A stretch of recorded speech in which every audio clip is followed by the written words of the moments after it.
I am Maya, 32 years old, and sitting across from my sister's arrogant new boyfriend as he mocked the waitstaff was the breaking point I never knew I needed. My own parents sat there laughing along with him, eager to impress a man who treated service workers like garbage just because he wore an expensive watch.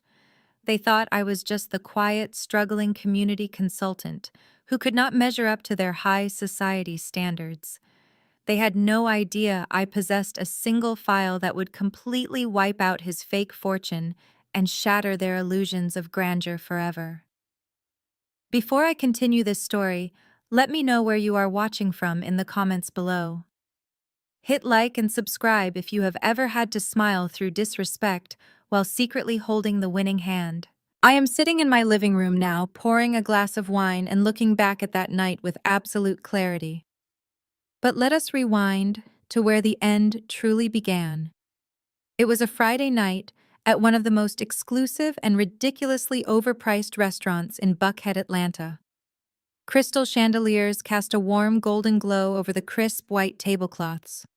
The dining room hummed with the quiet energy of old money and expensive perfume. It was the kind of place where people spoke in hushed tones and wore designer labels to eat tiny portions of food. My parents, Patricia and Winston, consider themselves part of the Atlanta Black elite. They belong to all the right country clubs. They attend all the right charity galas.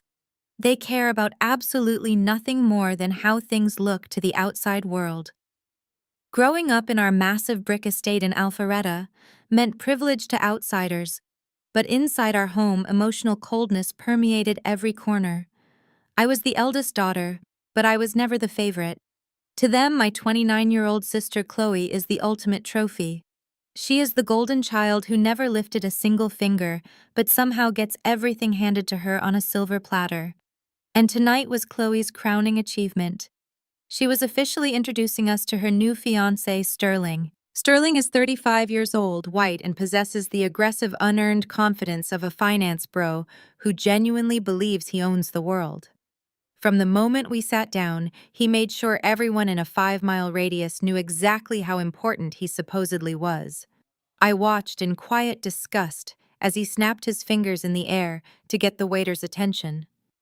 When the young man hurried over, Sterling did not even look up from his menu. He mispronounced the French wines on purpose, just to correct the sommelier, when the man politely repeated the order. Sterling leaned back in his chair with his legs spread wide, taking up entirely too much space, and speaking at a volume that forced neighboring tables to turn their heads. He loudly told the waiter to listen closely because he needed the reserve vintage, the one they kept in the back for people who actually knew how to spend money.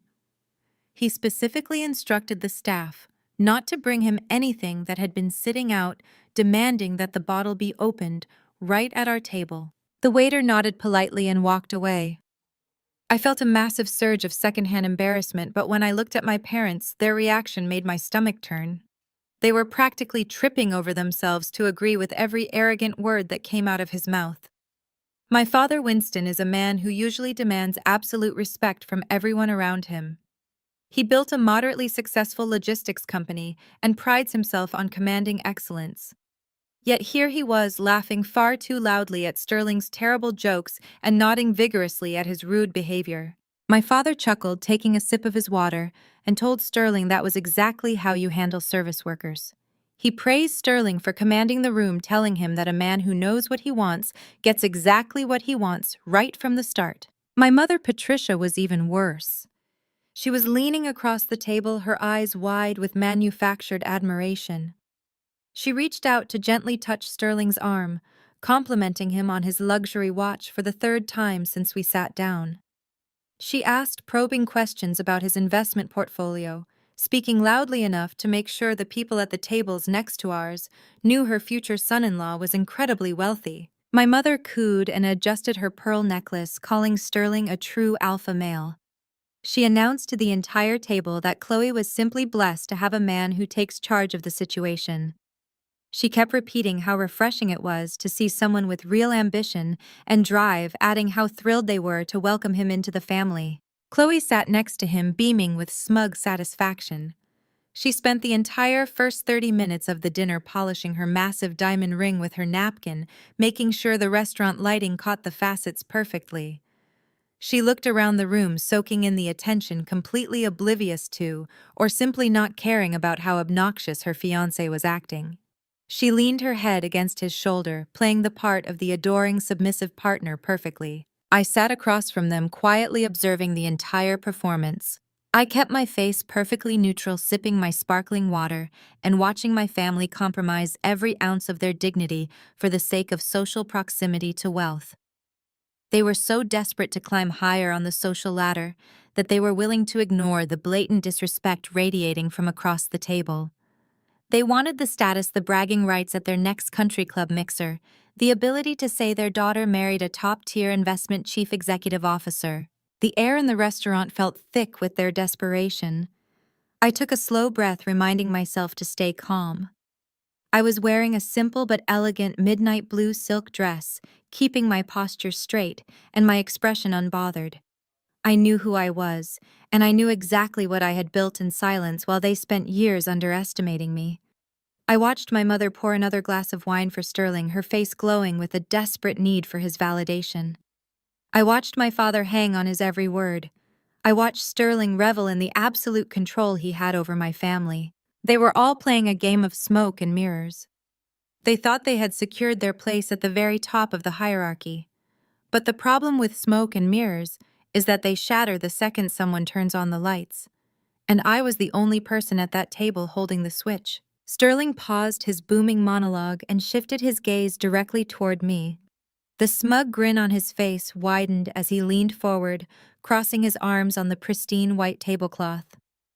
He looked me up and down with an expression that combined amusement and absolute disdain. My parents instantly stopped laughing, turning their heads to follow his arrogant gaze. The entire table fell into a heavy, expectant silence. Sterling cleared his throat and gestured toward my outfit with a dismissive flick of his wrist. "I love how quiet you are, Maya," he said, his voice dripping with condescension. "But honestly, I was just looking at your dress. It is a very interesting choice for a place like this. Buckhead has a certain standard, you know. Chloe always looks immaculate and expensive, but that dress of yours looks like something you picked up from a clearance rack on your way here. It really does not fit the vibe of a high society dinner." Chloe giggled, covering her mouth with her perfectly manicured hand, while my mother shifted in her seat, adjusting her diamonds. Sterling did not even wait for me to respond. He let out a soft, mocking chuckle and continued his verbal assault. "But I guess a professional corporate wardrobe is not really necessary for a community counselor. Chloe mentioned you work for some neighborhood nonprofit. It is cute that you do charity work, Maya. It really is. Very noble. But let us be real for a second. Useless charity projects do not pay the bills in a city like Atlanta. It is basically glorified volunteer work for people who cannot handle the pressure of the real business world. If you ever want to achieve real Black excellence and make actual money, you should probably get a real job in a real firm. Otherwise, you are just wasting your time playing savior to people who do not matter." The words felt like a physical slap across my face. The sheer disrespect was staggering, but what hurt more was the immediate reaction of the people who shared my blood. My mother let out a high-pitched, nervous laugh, waving her hand dismissively in my direction. "Oh, Sterling, you are so direct," she said with a brittle smile. "Maya has always been our little bohemian. She never cared much for the finer things or real ambition. We just let her do her little community projects to keep her busy and out of trouble. It is just her little hobby." My father Winston chimed in, nodding vigorously to please his future son-in-law. "Exactly," he said. "We cannot all be high-powered investors like you, Sterling. The world needs people to do the grunt work too, even if it does not pay anything or bring any real status to the family name." I felt the blood drain from my face. My skin went completely pale, and a cold numbness started to creep down my spine. My own parents were serving me up on a silver platter, sacrificing my dignity just to make this arrogant stranger feel powerful. I turned my head slightly to look at my husband, Marcus. We had been married for 3 years, and I expected him to stand up for me. I expected him to tell Sterling to watch his mouth to defend his wife's honor against this blatant cruelty. Marcus did not even look at me. His face was a frozen mask of absolute terror and cowardice. He was terrified of offending my parents or ruining his connection to Sterling's wealthy circle. Instead of defending me, he reached his hand under the heavy white tablecloth. If a camera were watching us in that exact moment, it would have used a sharp rack focus, shifting the view away from my pale frozen face and focusing entirely on his hand. Marcus grabbed my thigh, squeezing the skin so hard his knuckles turned white. His fingers dug deep into my flesh, causing a sharp jolt of physical pain that made me gasp silently. He leaned in close, his breath hot against my ear as he delivered a cruel whisper. "Do not make a scene, Maya," he ritted under his breath, his voice trembling with fear. "Just sit still and stay quiet. Do not embarrass the family in front of Sterling. Just take it." The betrayal from the man sleeping next to me every night was the final blow. He was telling me to swallow the humiliation so he would not look bad in front of my parents and their wealthy new guest. I felt a burning rage ignite deep in my chest, but I forced my muscles to relax. I took a slow, deep breath under the table, consciously loosening my jaw. I looked away from Marcus and focused my eyes back on the crystal chandelier above us. I swallowed my anger, letting the cold fury settle deep into my bones. They thought they were breaking me.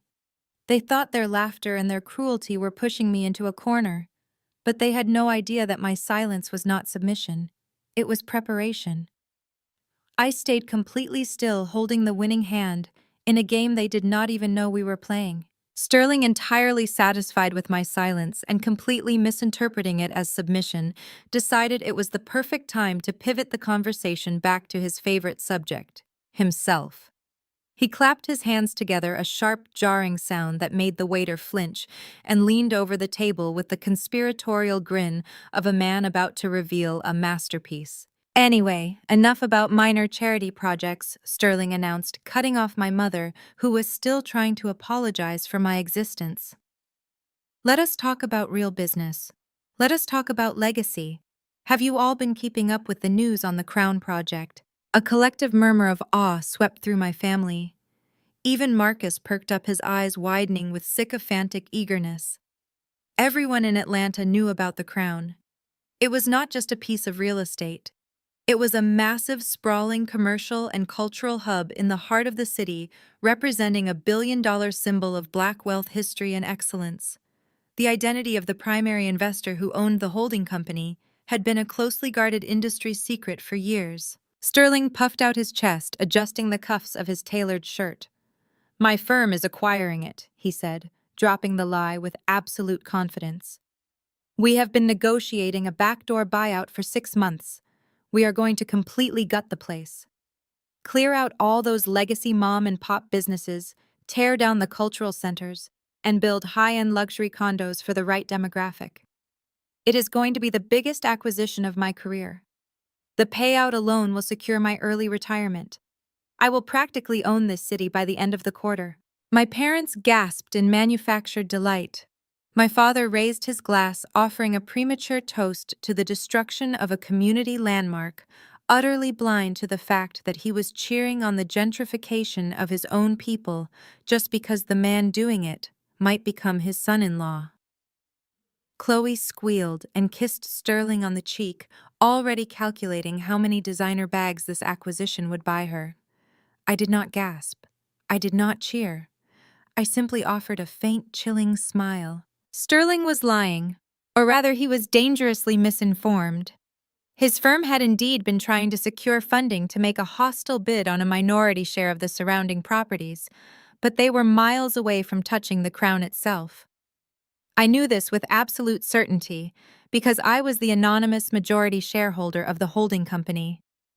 I owned the Crown. Every brick, every lease, every square foot of that cultural hub belonged to the empire I had quietly built from nothing. While they celebrated his imaginary triumph, I slowly reached into my designer clutch resting on my lap. I pulled out my phone, keeping it hidden beneath the edge of the heavy table. The screen illuminated my face with a faint, cool glow. I opened my encrypted email application and started a new message directed to my chief financial officer and my lead legal counsel. My fingers moved swiftly and precisely over the digital keyboard. The subject line was simple: Vanguard Capital.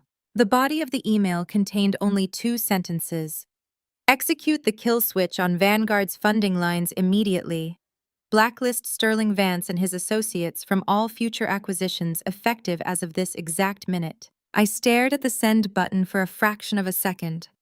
I listened to my mother asking Sterling what color Maserati he planned to buy Chloe with his upcoming bonus.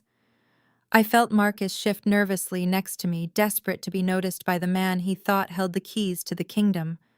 I pressed send. I slipped the phone back into my clutch and folded my hands neatly on the table. If there had been a camera capturing this moment, it would have executed a slow, deliberate push indirectly on my face. The background noise of the restaurant, the clinking of crystal, the obnoxious laughter of my family, it all would have faded away. The focus would be solely on my eyes, dark and perfectly calm, waiting for the devastating impact of the digital missile I had just launched into the atmosphere. 3 minutes passed. 3 minutes of Sterling bragging about how easily he manipulated the local politicians and how the anonymous owner of the crown was probably some weak, out-of-touch investor who would fold at the first sign of a real corporate threat. Then it happened. A loud, obnoxious, high-priority alarm tone ripped through the elegant dining room. It was coming from the inside of Sterling's suit jacket. Sterling rolled his eyes, putting on a show of being irritated by the demands of his highly important job. He pulled out his phone, giving Chloe a patronizing wink. "Duty calls, babe. Give me 1 second. Let me just handle my team. They cannot do anything without my approval." He answered the call with a booming, arrogant voice. "This better be a life-or-death emergency," he barked into the receiver. "I am at a family dinner." I watched closely as the transition happened. It was a beautiful, spectacular collapse. The color completely drained from Sterling's face, leaving him looking like a sick, terrified ghost. His arrogant posture instantly vanished, his shoulders slumping as if an invisible weight had just crashed down upon him. His mouth opened, but no words came out. He started sweating, small beads of moisture appearing on his forehead under the warm glow of the chandeliers. "What do you mean our funding got pulled?" Sterling stammered, his voice cracking, entirely stripped of its former bravado. "What do you mean the holding company blacklisted us? That is impossible. We had the capital secured. Who gave the order? Who blocked the acquisition?" He listened for another 10 seconds. His breathing became shallow and erratic. He looked frantically around the room as if the invisible forces destroying his career were hiding behind the velvet curtains of the restaurant. "I have to go," he gasped into the phone. "I am coming to the office right now. Do not talk to the press." He hung up the phone with a trembling hand. He did not look like an alpha male anymore. He looked like a man who had just watched his entire fake empire burn to ash in a matter of seconds. "Sterling, honey." "What is wrong?" Chloe asked, her voice tinged with panic as she reached for his arm. "Is the deal okay?" Sterling yanked his arm away, not even bothering to look at her. "I have to leave," he choked out completely, ignoring my parents who were staring at him in utter confusion.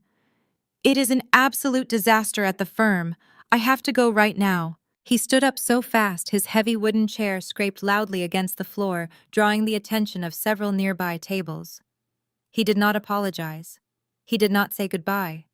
He practically ran out of the dining room, abandoning his expensive wine, abandoning his furious fiancée, and leaving my family in a state of stunned, humiliating silence. The atmosphere at the table plummeted. The festive, sycophantic energy evaporated, replaced by a thick, suffocating awkwardness. Chloe was on the verge of a tantrum, staring at the empty chair where her ticket to high society had just been sitting. My mother was frantically trying to rationalize what had just happened, whispering to my father that it must just be a minor hiccup, a test of a truly great businessman. Marcus looked terrified, staring at his phone, realizing his secret investment in Sterling's company might suddenly be at risk. They were panicking. Their perfect evening, ruined, their social climbing violently interrupted by forces they could not even begin to comprehend. I sat there in the center of their chaos, completely unbothered. I reached out my hand steady and picked up my glass of red wine. I brought the crystal to my lips, took a slow, luxurious sip, and savored the taste. For the first time in my entire life, the silence at the family dinner table was absolutely delicious. The absolute serenity of my morning was shattered precisely at 8 o'clock. I was sitting at my kitchen island, cradling a mug of black coffee and watching the morning sun filter through the floor-to-ceiling windows of my home. My house was a beautifully restored mid-century modern space in a quiet, historic neighborhood. It was elegant, but understated, deliberately hiding the true extent of my wealth. I was still savoring the memory of Sterling sprinting out of the restaurant when the heavy oak front door swung open with a violent thud. My mother did not believe in knocking. She believed her title gave her universal access to every aspect of her children's lives. Patricia stormed into my kitchen like a hurricane wrapped in Chanel. Her designer heels struck my hardwood floors like rapid gunfire. If you were watching this unfold, you would see her pacing aggressively back and forth, her movements frantic and sharp. I sat perfectly still, letting my eyes track her chaotic energy while taking a slow, deliberate sip of my coffee. "Do you have any idea what you have done, Maya?" she demanded, her voice shrill and echoing off the vaulted ceiling. She threw her leather handbag onto my pristine marble counter.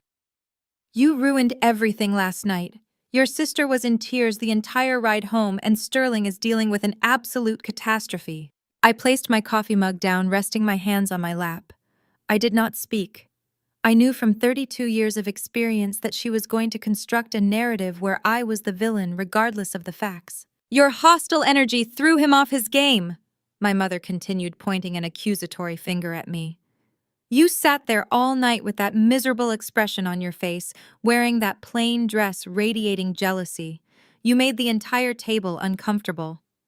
"Sterling is a highly sensitive genius, Maya. Men like him absorb the energy in the room.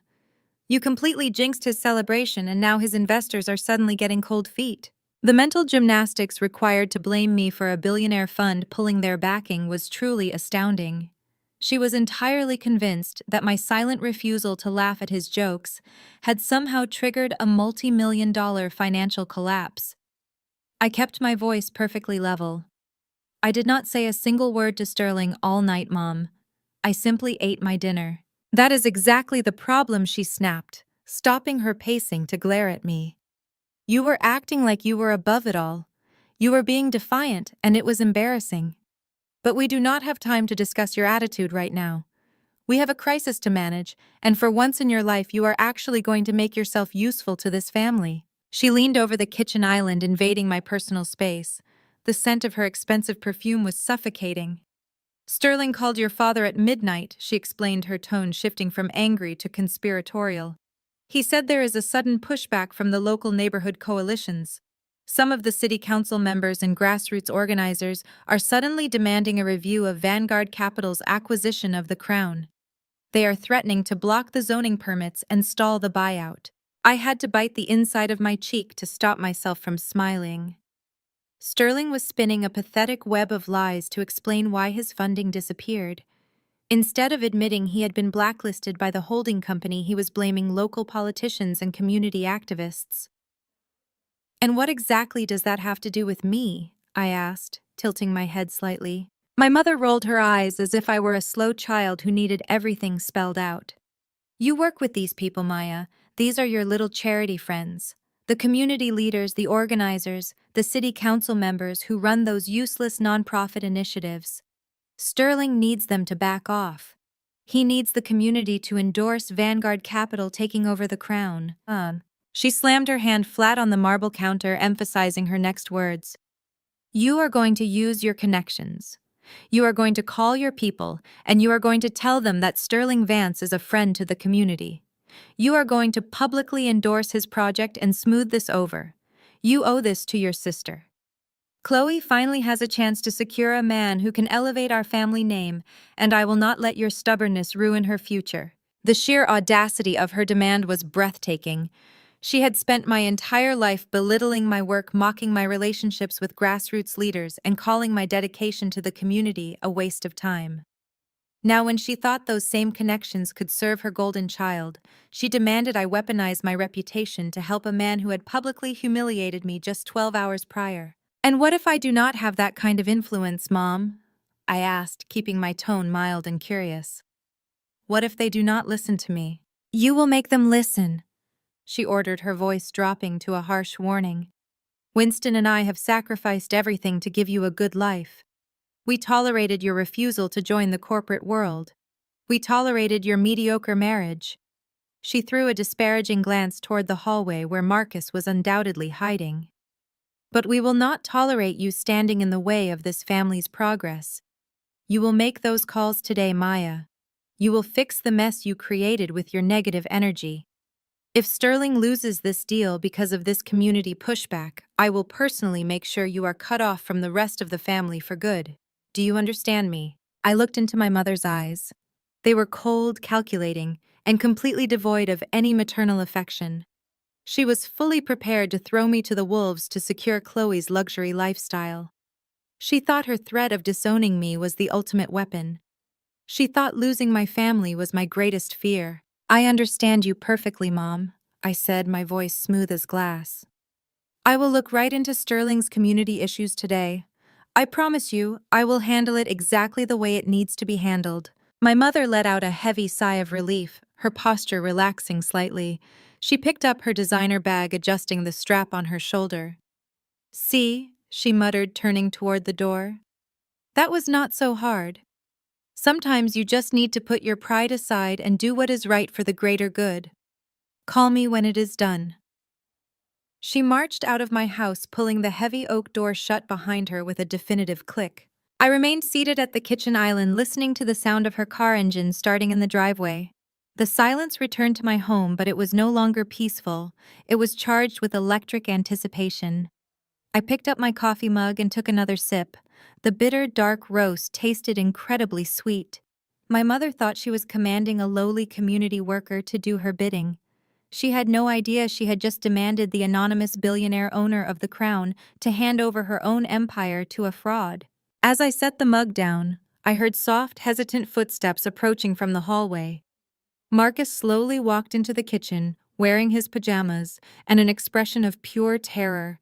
He had stood in the shadows listening to my mother verbally abuse me without saying a single word in my defense.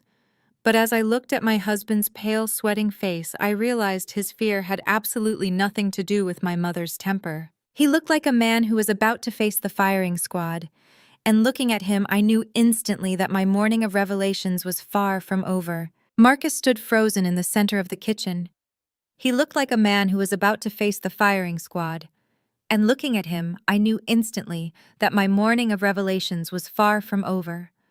I stared at him, letting the heavy, suffocating silence stretch between us. He opened his mouth, then closed it, swallowing hard as he rubbed the back of his neck nervously. He was waiting for me to scream at him for his cowardice at the restaurant and his deafening silence during my mother's cruel tirade. But I did not have the energy to manage his guilt or soothe his fragile ego. I had an empire to protect, too. "I have to work," I said, my voice entirely flat, devoid of any emotion. I picked up my laptop from the kitchen island and walked right past him. I felt him exhale a shaky breath of relief, clearly thinking he had escaped the executioner for the day.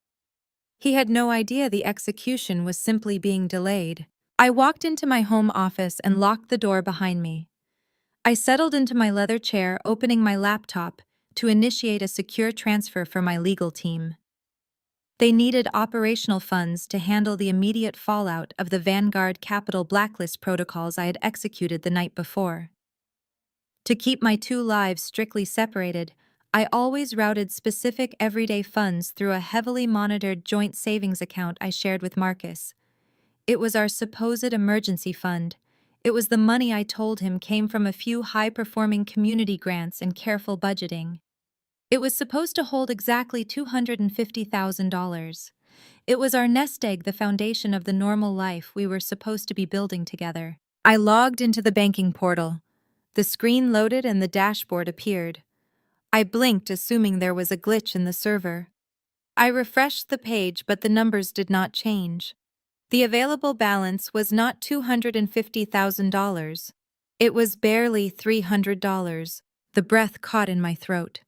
I am a woman who manages billions of dollars daily, but looking at that empty screen sent a visceral, violent shockwave through my entire system. It was not about the financial loss. To my true net worth, that amount was absolute pocket change. But to the marriage I thought I was participating in, that money was everything. It was the boundary line of our trust, and Marcus had just obliterated it. My fingers flew across the keyboard, fueled by a sudden rising adrenaline. I pulled up the detailed transaction history. 6 days ago, a massive outbound wire transfer. $249,700 had been moved in a single transaction. The recipient account was listed under a vague corporate entity name I did not immediately recognize: Apex Holdings LLC. I slammed my laptop shut.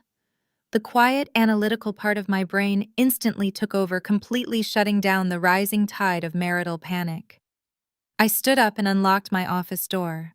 The pacing of my own heartbeat echoed in my ears as I walked down the hallway straight toward Marcus's study. His study door was closed. I turned the brass knob and stepped inside.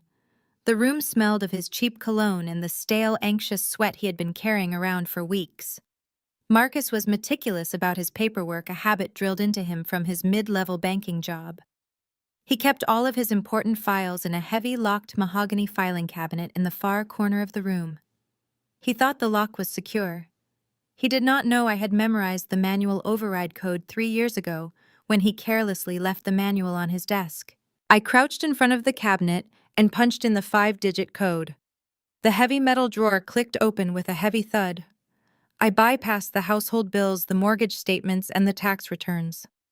My hands moved with rapid, ruthless precision, tossing irrelevant folders onto the floor. I pulled out a thick blue folder hidden near the very back, tightly wedged behind old insurance policies. The printed label on the tab read, "Personal Portfolio Expansion." I ripped the folder open and dumped the contents directly onto his desk. A stack of crisp, printed documents spilled out across the wood surface: wire transfer receipts, investment prospectuses, non-disclosure agreements. I picked up the top sheet. It was a bank confirmation receipt verifying the exact amount missing from our joint savings account. I looked at the destination details: Apex Holdings LLC. My eyes scanned rapidly down the page, bypassing the legal jargon, seeking the signature line of the authorized representative for the holding company. There it was, printed in bold, undeniable black ink: Sterling Vance, Managing Partner, Vanguard Capital. The air completely left my lungs. Marcus had not just been cowed by Sterling at the restaurant. He was deeply financially compromised by him. My husband, the man who had squeezed my leg under the dinner table and begged me to swallow my pride so he would not look bad, had taken our entire life savings and handed it over to a loudmouth fraud. I sifted frantically through the rest of the papers, my eyes darting across the paragraphs of the investment agreement. The terms were utterly predatory. Marcus had signed away every basic investor protection in exchange for a promised return that was mathematically impossible. Sterling had sold him a fabricated dream about getting in on the ground floor of the Crown acquisition. Marcus had literally bought into the destruction of his own community just to buy a seat at my parents' dinner table. He wanted to be the rich son-in-law. He wanted to match Sterling's fake Rolex and designer vests, and he used my hard-earned money to do it. My hands stopped shaking. They became perfectly, utterly still. The cold, calculating billionaire inside me completely eradicated the wounded wife. Marcus had crossed a line that could never be uncrossed. He had stolen from me to fund the very man who was actively trying to destroy my legacy. I gathered the papers, aligning their edges with a terrifying calm. I placed the wire transfer receipt and the signed investment contract neatly back into the blue folder. I closed the filing cabinet and spun the lock, securing it once again. I turned around and walked out of the study, the blue folder clutched tightly in my right hand. I marched down the hallway, the sound of my bare feet heavy and deliberate against the hardwood floors. Marcus was still in the kitchen, standing by the island and staring aimlessly out the window, probably trying to figure out how to survive the day without facing my anger over my mother's visit. He was about to find out that surviving the day was no longer an option on the table. I walked into the kitchen and dropped the heavy blue folder directly onto the marble island. The sharp crack echoed against the high ceilings, making Marcus jump. He spun around, clutching his coffee mug like a shield. His eyes darted immediately to the folder, and I watched the last remaining drop of color completely drain from his face. I did not scream. I did not throw plates or dissolve into tears. I simply stood there, radiating a cold and absolute certainty. $249,700, I said, my voice dangerously quiet. I articulated every single syllable, letting the massive number hang in the air between us.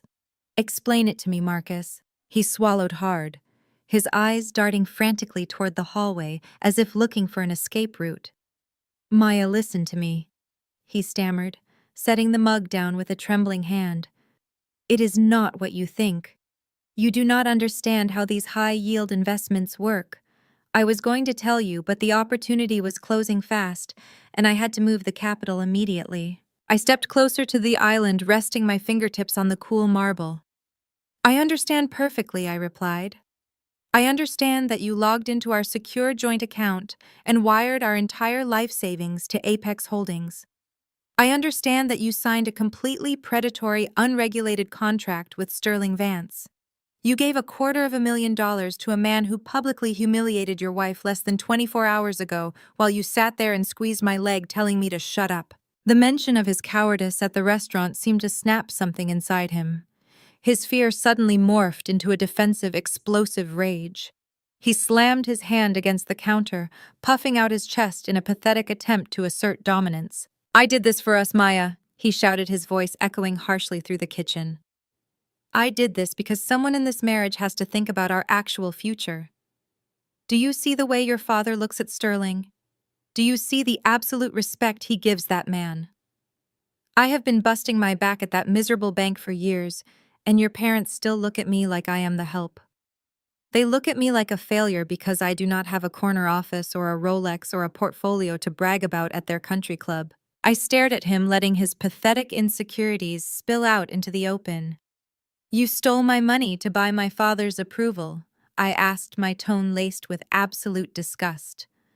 It is not just your money, he fired back, his face turning red. It is our money. And I made a strategic play to elevate our status. Sterling is acquiring the Crown Project. Do you have any idea what kind of returns that will generate? He is giving me a seat at the table. He is giving me a chance to actually be somebody in this city. He stepped around the island, pointing an accusatory finger directly at my chest. He was fully leaning into his manipulation now, trying to turn his massive betrayal into my personal failure. You are just content to be a nobody, Maya, he sneered, his voice dripping with venom. You play around with your little community centers and act like you are changing the world while we are suffocating in absolute mediocrity. You have zero ambition. You have absolutely no drive to climb the corporate ladder or make real wealth. You wear plain dresses to high society dinners and embarrass me by talking to waiters like they are your best friends. If you are going to settle for being average, I am not going to let you drag me down to the bottom with you. I had to make a bold move because you are too weak to do it yourself. I stood perfectly still, letting his cruel, unhinged words wash over me. The irony was so potent it was almost intoxicating. Here was a mid-level bank employee calling a secret billionaire average. Here was a man desperate to kiss the ring of a loudmouth fraud just to impress parents I actively despised. As I looked at Marcus, the very last shred of respect I held for him vanished completely. The mask he had worn for 3 years had finally fallen off. He was not a supportive partner who believed in my community work. He was a deeply insecure parasite who resented my quiet confidence and blamed me for his own lack of success. He was willing to sell out my dignity and gamble away our financial security just for a fleeting taste of vanity and a pat on the back from a man like Sterling. You think handing over our savings to a man you met yesterday makes you a strategic investor? I asked, my voice dropping to a terrifying calm. You think buying your way into my parents' good graces makes you a man? I am taking control of our destiny. Marcus spat, crossing his arms defensively. When this deal closes and we double our net worth, you are going to thank me. You are going to apologize for doubting my vision. I let out a soft, dry laugh that made him flinch. I will never thank you, Marcus, because that money is gone. And quite frankly, so is this marriage. What are you talking about? He demanded, his confidence wavering for a fraction of a second. The deal is solid. Sterling guaranteed the returns. Sterling guaranteed you nothing, I replied, turning my back on him. I picked up my coffee mug and headed toward the hallway, not sparing him another glance. You gave your money to a ghost, Marcus, and you are going to burn right alongside him. I walked back into my home office, ignoring his frantic shouting echoing from the kitchen. I locked the heavy door behind me and sat down at my desk. The time for being the quiet, unassuming wife was officially over. Marcus and my family wanted to worship wealth and power. They wanted to tear me down for lacking ambition, while they blindly followed a con artist straight to the slaughterhouse. It was time to show them what real ambition looked like. It was time to unleash the full, devastating force of the empire I had built in silence. I did not stay in the house a minute longer than necessary. I walked into my walk-in closet and completely bypassed the simple, understated clothes I usually wore to family functions to play the part of the quiet community worker. I reached for the back of the wardrobe and pulled out a razor-sharp, bespoke charcoal suit tailored to absolute perfection. It was the armor of a woman who controlled markets, not the wardrobe of a submissive, disappointed daughter. I left Marcus shouting at the walls, grabbed my keys, and drove straight into the heart of Midtown Atlanta. The towering glass skyscrapers reflected the bright morning sun as I navigated through the busy city streets. I pulled my car up to the private underground entrance of the tallest commercial high-rise on the block. The security guards did not ask for my identification or treat me with the casual dismissal I was so used to getting from my own family. They immediately straightened their posture, opening the heavy reinforced steel gates the exact second they saw my license plate. I parked in the designated spot marked only with a single gold star and walked directly toward the private biometric elevator. As the high-speed elevator shot up toward the penthouse level, I watched the sprawling city skyline shrink beneath me. My parents genuinely thought my entire life was defined by the neighborhood community center, where I occasionally volunteered my time. They were completely blind to the fact that I actually owned the entire building that community center operated in, along with half of the commercial real estate in the surrounding district. It took exactly 10 years of relentless silent execution to build this empire, and it all started with my grandmother. When my grandmother passed away a decade ago, my parents aggressively liquidated her primary assets. They drained the estate to fund Chloe's extravagant lifestyle, pouring money into her luxury study abroad program in Paris, her brand new imported cars, and her endless shopping sprees.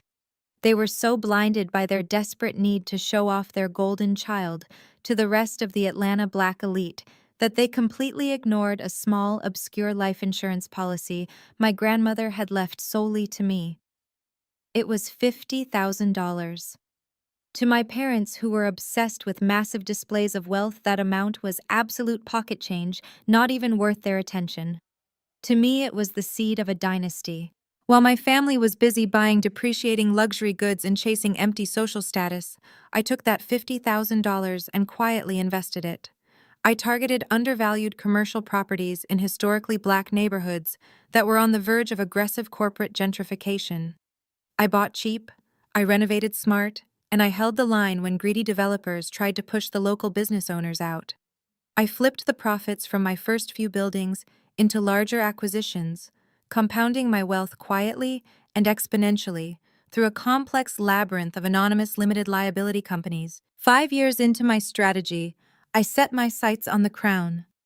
It was the beating heart of Atlanta's Black business community, a sprawling cultural and commercial hub that foreign investors and white corporate raiders were constantly trying to tear down. I did not just want to save it.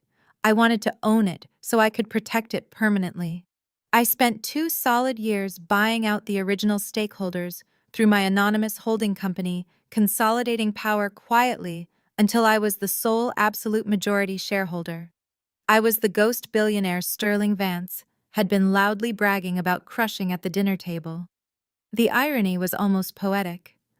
My parents worshipped wealth so deeply, but they were entirely oblivious to the fact that the most powerful tycoon in the entire city was sitting right at their dinner table wearing a dress they thought was cheap.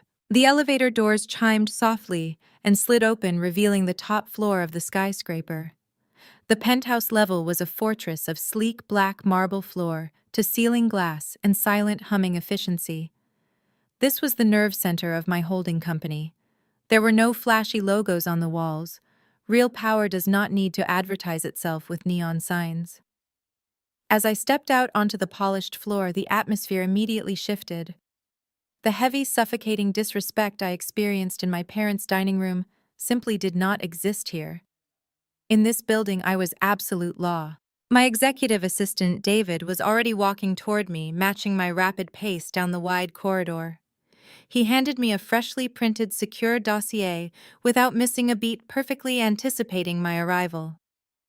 My chief financial officer, Elena, was waiting for me inside my massive corner office, standing by the heavy mahogany desk that overlooked the sprawling Atlanta skyline. "Good morning, Maya," Elena said, her tone crisp and strictly professional. "We received your encrypted directive last night during your dinner. The kill switch on Vanguard Capital was executed precisely at 9:45. Every single line of credit they had secured through our partner banks has been completely severed. We froze them out of the secondary acquisition markets and triggered a default warning on their bridge loans. They are officially bleeding out." I walked around the massive desk and took my seat, looking out over the city I quietly controlled. I felt a deep, profound sense of calm wash over me. For 32 years, my parents had treated me like a disappointing afterthought. For 3 years, my husband had viewed me as a lack of ambition, holding him back from his true potential. They all believed I was weak because I chose not to be loud. They mistook my silence for absence and my humility for poverty. But silence is the absolute best environment for building something unbreakable. "Let them bleed," I said, keeping my voice perfectly level as I opened the dossier David had handed me. "But severing their funding is only the first step." Sterling Vance walked into my city and tried to use my family's desperate need for validation as a weapon to destroy my community. I want to know exactly who this man really is. I want to know where every single cent of his supposed wealth comes from. I want Vanguard Capital ripped open and analyzed down to the very last decimal point. Run a full forensic audit on everything he touches. Elena nodded sharply, closing her portfolio with a definitive snap. "We have our top forensic accountants pulling the thread right now, Maya. If there is a single irregular transaction in Vanguard's history, we will find it." I spent the next 4 hours at my desk operating business as usual. I approved commercial leases, finalized a community grant for a local high school, and reviewed the architectural blueprints for the new wing of the Crown. I did not pace. I did not panic. I simply worked while my intelligence team completely dismantled Sterling Vance's life. By 2 o'clock in the afternoon, my office doors opened. Elena walked in accompanied by David and my lead forensic investigator, a brilliant former federal agent named Silas. They did not look triumphant. They looked deeply disturbed. Silas placed a thick red folder on my desk. The cover was unmarked. I opened it, scanning the first page of the executive summary. The numbers did not make sense. I looked up at Silas, raising an eyebrow. "Are you telling me Vanguard Capital has no physical assets?" "None," Silas replied, his voice deadly serious. "Sterling Vance is not a billionaire. He is not a millionaire. He is a ghost wrapped in a rented suit. Vanguard Capital is nothing but a series of empty shell companies registered in Delaware and the Cayman Islands. He does not own the Maserati he was bragging about. It is leased. He does not own the luxury condo he lives in. It is rented on a month-to-month basis. Even the expensive watch your mother was fawning over is a high-end replica." I leaned back in my chair, steepled my fingers, and processed the information. "So what exactly is Vanguard Capital doing?" Elena stepped forward, tapping a chart in the folder. "It is a textbook Ponzi scheme, Maya. A very aggressive, rapidly collapsing Ponzi scheme. He targets high net worth individuals, promises them exclusive backdoor access to major commercial acquisitions like the Crown, takes their capital, and uses it to pay off the initial investors to maintain the illusion of success. He is completely drowning in debt, Silas added. He owes millions to private lenders, some of whom operate far outside the boundaries of the law. He needed a massive, immediate influx of cash just to keep his creditors from breaking his legs. That is why he was so desperate to secure funding lines, pretending he was acquiring the Crown.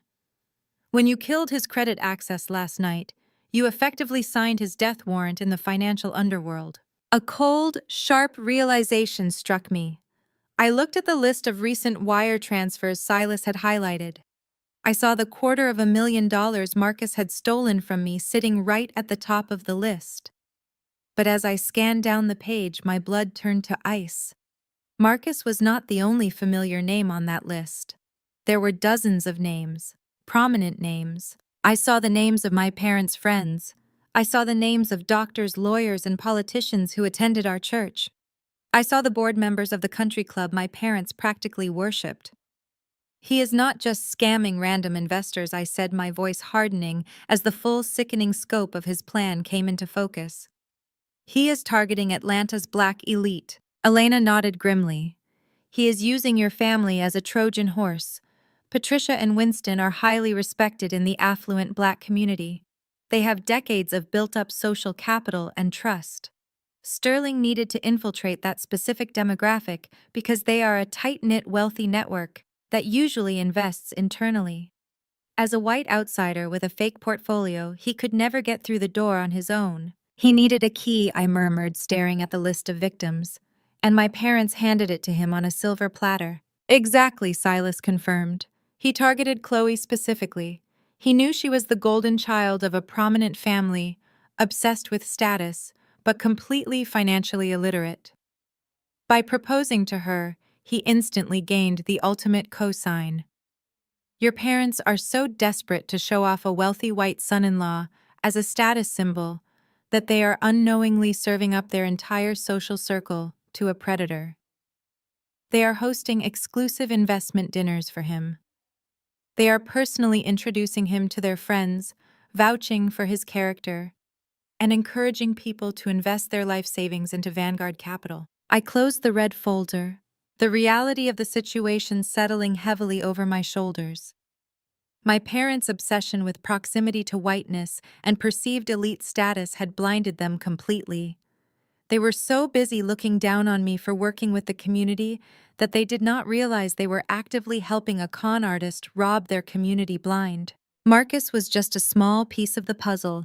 His stolen $250,000 was just an appetizer. Sterling was draining millions from the very people my parents spent their entire lives trying to impress. And if Sterling's scheme collapsed publicly, the fallout would not just ruin him.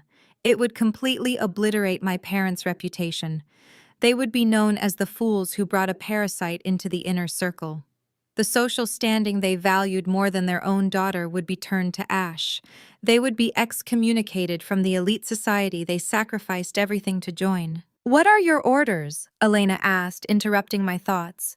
"Do we hand this file over to the federal authorities right now?" I placed my hand flat on the red folder, feeling the weight of the secrets inside. "No," I said smoothly. "Not yet." Silas looked surprised. "Maya, if we wait, he might secure more funds. He is a desperate man, cornered by dangerous creditors. He will do whatever it takes to survive." "Let him squirm," I commanded, standing up from my desk. "If we hand this to the authorities right now, he goes to jail quietly. My family will play the victim. They will cry and say they were deceived, just like everyone else. They will spin the narrative to make it look like a tragic betrayal, and they will walk away with their social status bruised but intact. They will never take accountability for their own greed." I walked over to the floor-to-ceiling window, looking out over the sprawling city of Atlanta. The sun was beginning to dip lower in the sky, casting long, sharp shadows across the concrete and glass. They wanted to sell out their dignity for a fake billionaire. I continued, my voice steady and resolute. They wanted to mock my work and treat me like garbage, while they worshipped a man who was actively robbing their friends. I am not going to save them from the consequences of their own vanity. I am going to let them set the stage. I am going to let them gather everyone they know. And when they are standing at the absolute peak of their arrogance, I am going to tear down the entire facade in front of the whole city. Elena smiled, a sharp, predatory look crossing her face. Understood. We will keep Vanguard Capital fully blacklisted from the markets, but we will not alert the authorities just yet. We will tighten the noose and wait for your signal. Prepare a full, undeniable evidence package, I instructed Silas. Bank records, wire transfers, fake leases, and the names of every single person he has scammed through my parents' network. I want it ready to be projected on a 50-foot screen. Consider it done, Silas said with a firm nod, gathering the initial files and leaving the office with Elena and David. I stood alone in the penthouse, the silence returning to the room. The rage that had been simmering inside me since the dinner the night before had completely crystallized into something far more dangerous. It was no longer just about the disrespect. It was no longer just about Marcus stealing my money. It was about dismantling a toxic, parasitic dynamic that threatened everything I had built and protected. My family thought they were playing a high-stakes game of chess. They thought they had sacrificed their weakest pawn to protect their queen. They had absolutely no idea they were playing against the owner of the board. And I was about to call checkmate. I left the gleaming glass and steel of my penthouse office and drove across town to the modest brick building that housed my community center. This was the unassuming facade I maintained to keep my family completely in the dark about my true wealth. My office here was small, functional, and deeply grounded in the reality of the neighborhood. The walls were lined with local art, the desk was scratched wood, and the coffee was always brewing in a cheap plastic pot in the corner. It was the exact opposite of the world Sterling and my parents desperately tried to project, which was precisely why I loved it. I had barely settled into my squeaky desk chair to review a local housing initiative when the heavy wooden door to my office was shoved open. My sister Chloe stood in the doorway looking like an absolute alien in this neighborhood.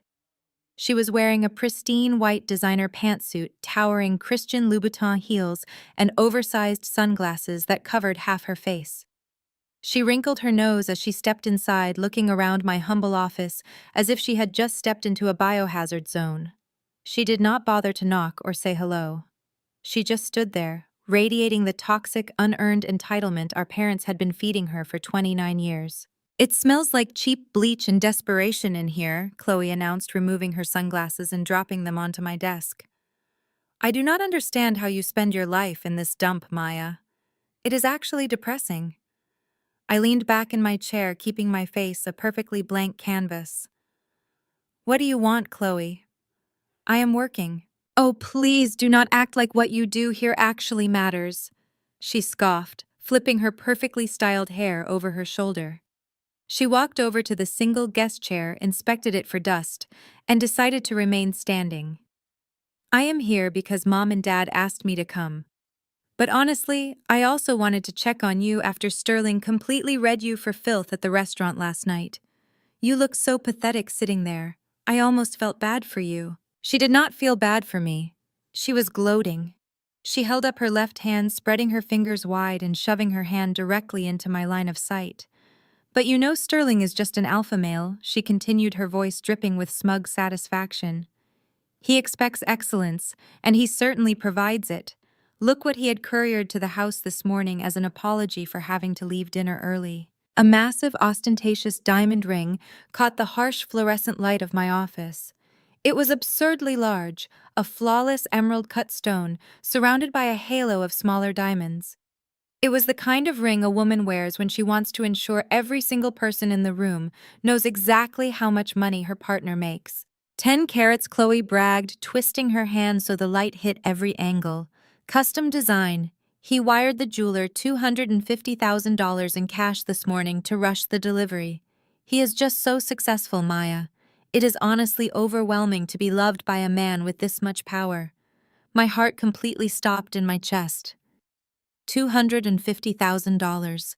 My mind instantly flashed back to the wire transfer receipt I had seen in Marcus's locked filing cabinet just hours ago. $249,700. The realization hit me with the force of a freight train.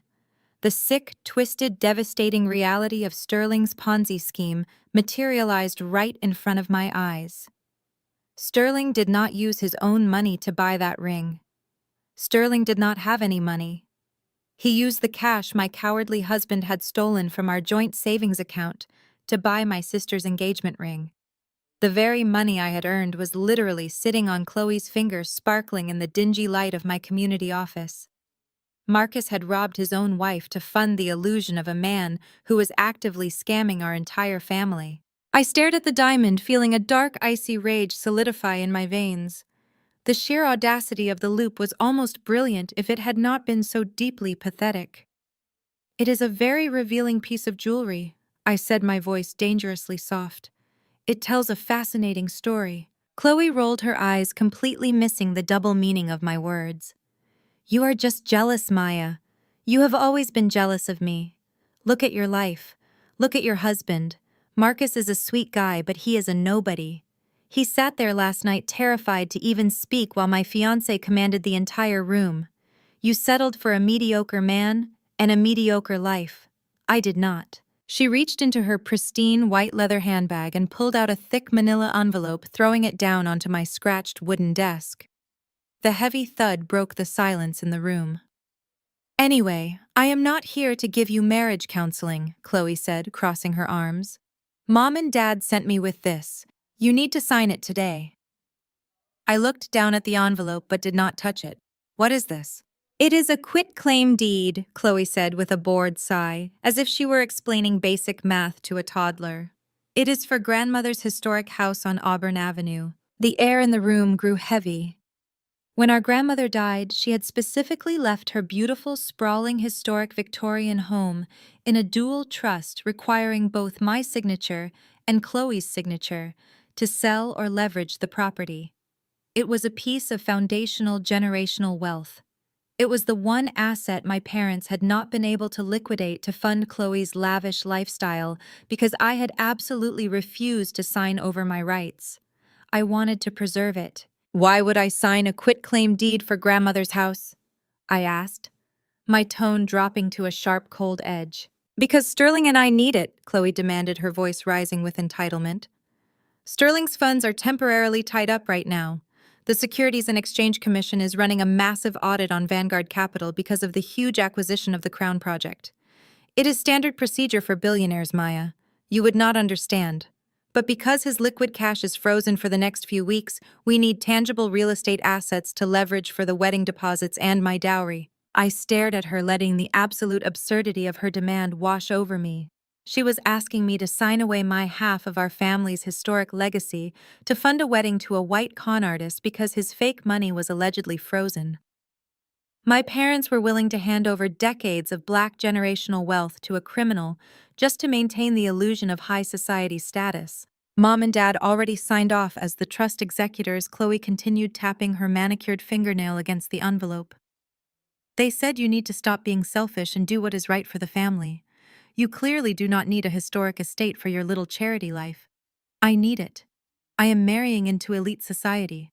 We have an image to uphold." She leaned forward, resting her hands on my desk, getting right into my face. "Look, Maya, if you just sign the paper without throwing a tantrum." Sterling said he might be able to help Marcus out. He can get Marcus a low-level management job at Vanguard Capital once the audit is clear. That way, you guys do not have to struggle so much. Consider it an investment in your own mediocre future." That was the exact moment the final thread of my familial loyalty snapped completely. It did not just break, it disintegrated into dust. They were irredeemable. My parents, my sister, my husband, every single one of them was poisoned by greed, blinded by proximity to perceived whiteness and wealth, and completely willing to destroy my life to serve their own vanity. They wanted to steal my inheritance to fund a scam. They wanted to use my stolen savings to buy diamonds. They wanted to throw me scraps from a table I secretly owned. I looked at Chloe's smug, demanding face. If I refused to sign the paper right now, she would run back to my parents. They would find a legal loophole, or Sterling would realize his con was falling apart and flee the city before I could trap him. I needed them to feel victorious. I needed them to believe they had completely defeated me. I needed all of them gathered in one place, blinded by their own arrogance. I reached out and placed my hand over the manila envelope. I kept my face submissive, letting my shoulders slump slightly, as if the weight of her insults had finally broken my spirit. "You are right, Chloe," I said, forcing my voice to sound defeated and small. "I cannot compete with Sterling, and Marcus does need a better job. I do not want to hold the family back anymore." Chloe's face lit up with a triumphant, malicious smile. "See?" she mocked, clapping her hands together. "I told Mom you would eventually figure out your place. Just sign the back page where the yellow sticky notes are."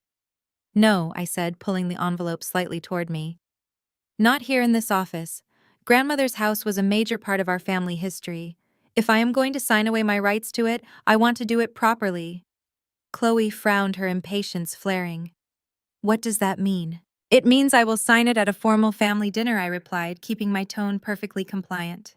"Have Mom and Dad host a dinner at their house tomorrow night. Invite Sterling. Bring Marcus.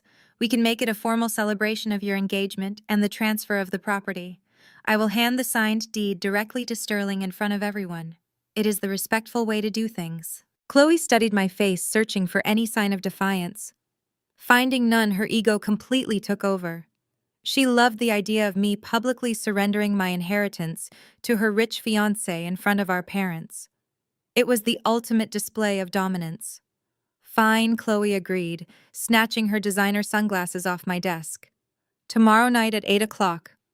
Do not be late, Maya. And please try to wear something that does not look like it came from a thrift store. Sterling has highly refined tastes." She turned on her heel and marched out of my office, the heavy door slamming shut behind her. I sat alone in the quiet, dingy room, staring at the manila envelope on my desk. The silence stretched out thick and heavy with anticipation. I reached into my pocket and pulled out my phone, tapping the screen to call my chief financial officer. "Elena," I said the moment she answered, my voice shedding the defeated tone and returning to absolute freezing authority. "The trap is set for tomorrow night. I need the Vanguard Capital Fraud dossier finalized, printed, and bound. I need the federal indictment paperwork ready for signature. And contact our contacts at the FBI Financial Crimes Unit. Tell them to be on standby for 8:30 tomorrow evening." I looked down at the quitclaim deed, feeling a slow, dangerous smile spread across my face.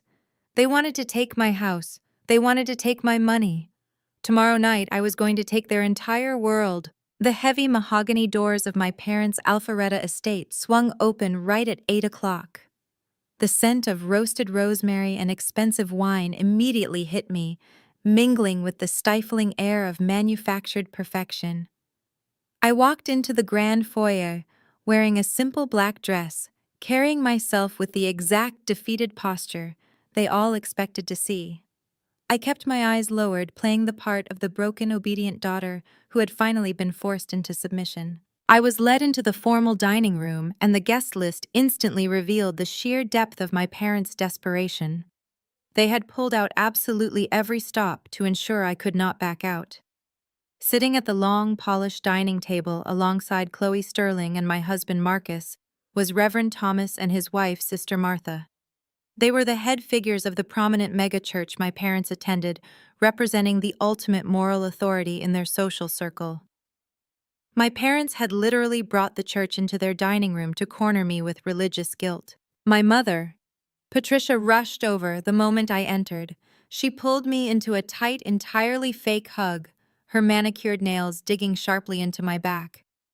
"I am so glad you decided to be reasonable, Maya," she whispered directly into my ear, her voice laced with venom. "Do not embarrass us in front of the Reverend. Sit down and do exactly what we discussed." I took my assigned seat next to Marcus. He would not even look at me. He kept his eyes glued to his empty crystal water glass, his shoulders hunched in quiet cowardice. Across the table, Sterling looked significantly worse than he had the previous night. The aggressive, arrogant tech bro was gone. Today, he was sweating profusely through his designer shirt. His eyes darted nervously around the room, and his hands shook slightly as he reached for his wine glass. He was drowning. The financial blockade I had placed on Vanguard Capital was suffocating him in real time, and this $500,000 from my grandmother's house was his absolute last breath of air. Dinner was a masterclass in psychological manipulation. Reverend Thomas led the opening prayer, specifically asking for divine blessings upon Chloe's upcoming union. He prayed loudly for family members to open their hearts, lay down their selfish desires, and share their resources to uplift the family name.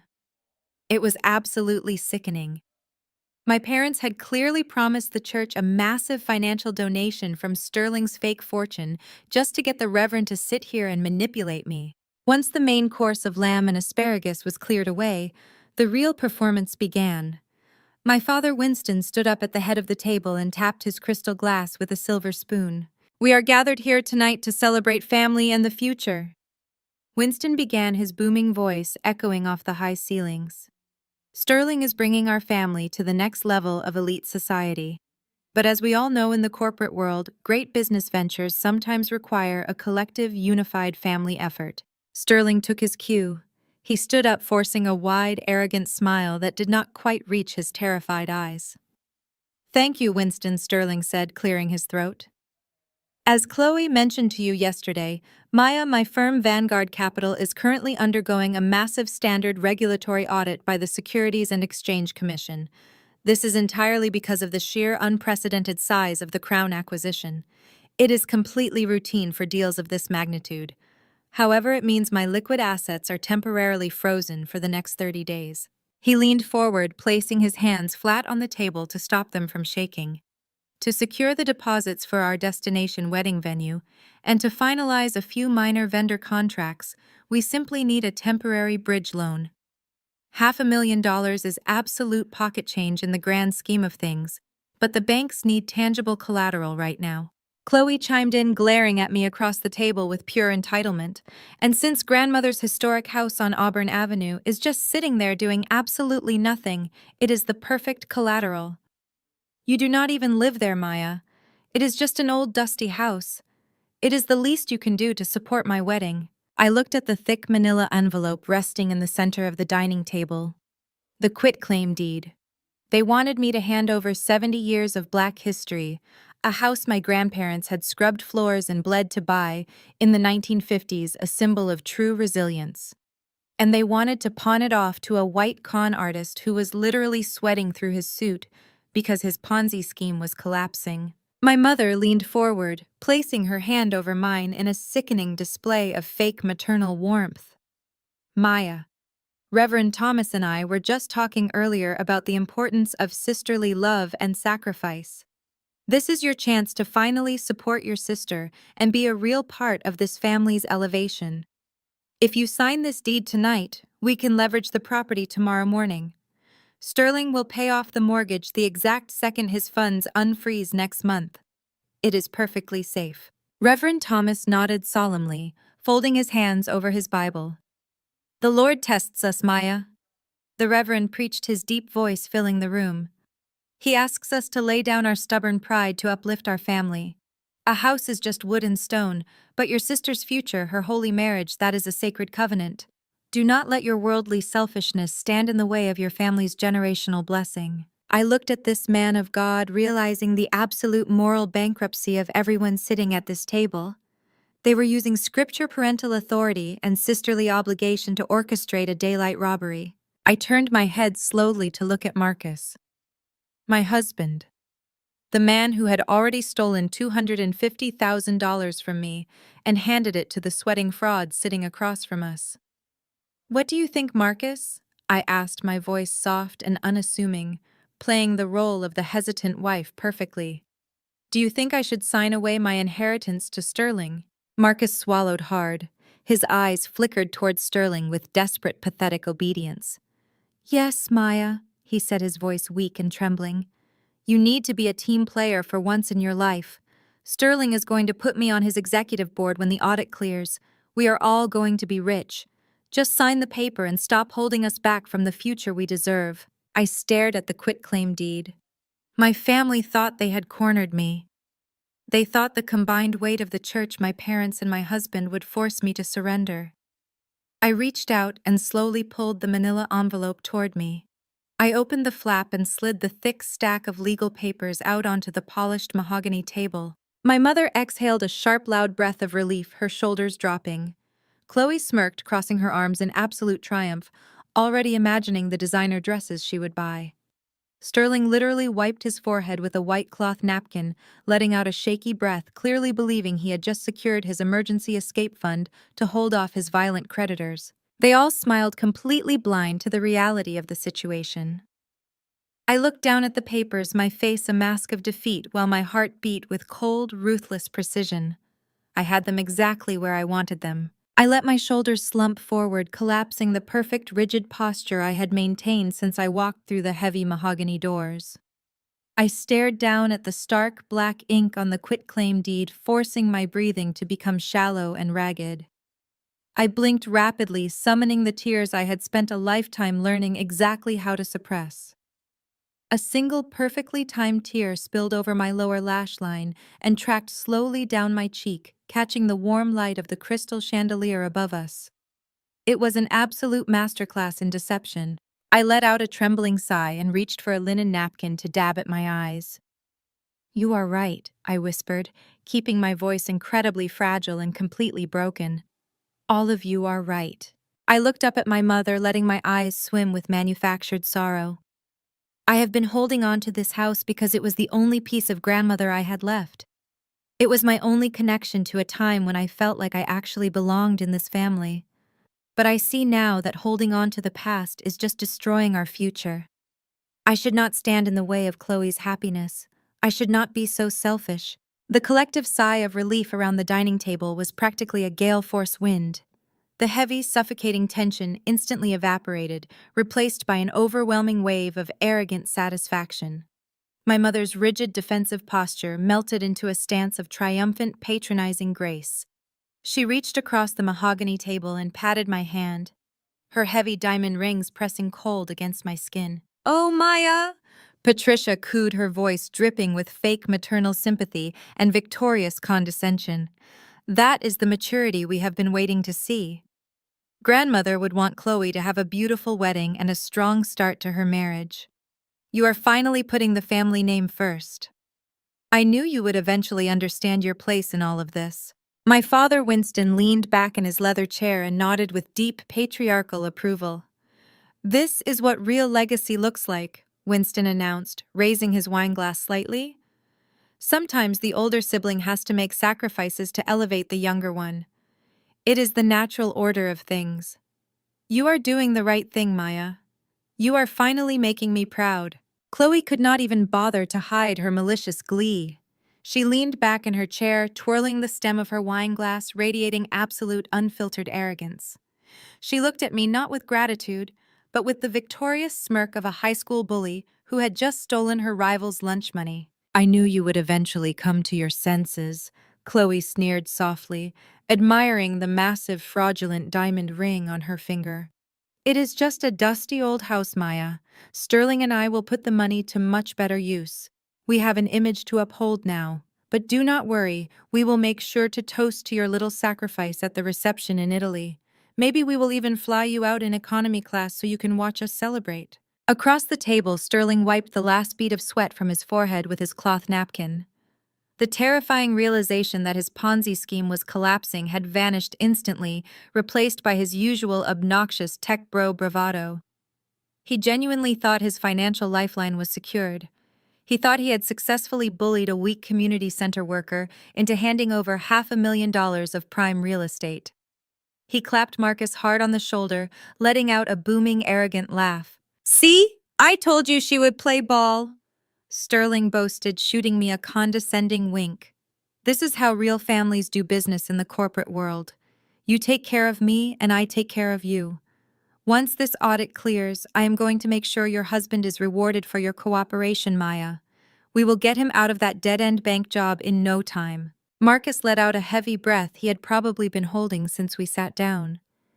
He looked at me, not with love, not with appreciation, but with the pathetic relief of a parasite that had just secured its next meal. "Thank you, Maya," he muttered, keeping his eyes averted.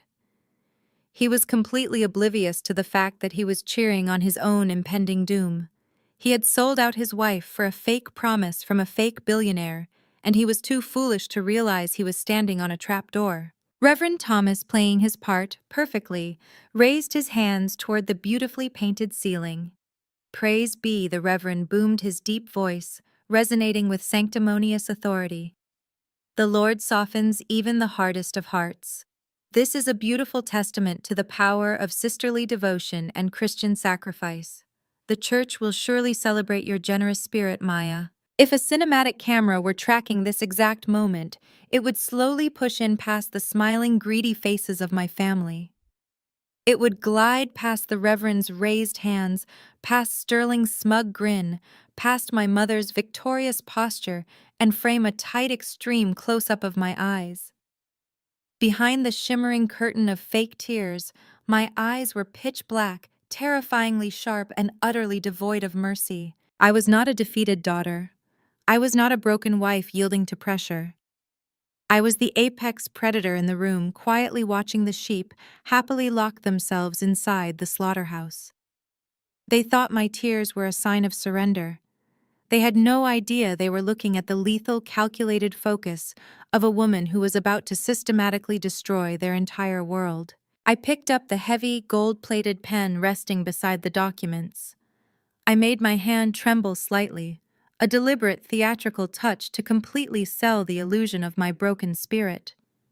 I uncapped the pen, the soft click echoing in the quiet dining room. Everyone leaned in closer, their eyes fixed hungrily on the gold tip of the pen hovering directly over the signature line. They were so desperate, so blinded by their own vanity and bottomless greed, that they were completely stripped of their basic critical thinking skills. I let the pen hover for just a moment longer, drawing out their agonizing anticipation. I sniffled, wiping away another fake tear with the back of my hand, and slowly lowered the pen toward the thick, expensive paper. "I will sign it," I said, my voice barely above a broken whisper. "I will give you the house. But if I am going to surrender my inheritance, I need to make sure everything is done completely by the book." I stopped the pen exactly 1 inch above the signature line and looked directly up at Sterling. The helpless crying facade remained on my face, but my tone shifted into something slightly more precise. "My lawyer insisted on a few standard procedural documents before I transfer a historic asset," I said innocently. "Just basic liability waivers and risk acknowledgments to protect the trust. You understand how corporate compliance works, right, Sterling? We just need everyone to sign off on the transfer protocol, and then the house is all yours." Sterling let out a booming, arrogant laugh that echoed off the dining room walls. "Of course, Maya," he said, waving his hand dismissively. "Compliance is my middle name. When you move billions of dollars like my firm does, you get used to signing a mountain of paperwork. Hand it over. Let us get this over with." I reached down into my leather tote bag resting on the floor and pulled out a sleek black folder. It was significantly thicker than the single manila envelope containing the quitclaim deed. I slid the heavy stack of documents across the polished mahogany table. The papers fanned out perfectly, landing directly in front of my father, my mother, Chloe, Marcus, and Sterling. "It is mostly just boilerplate legal jargon," I said, keeping my voice incredibly soft and unassuming.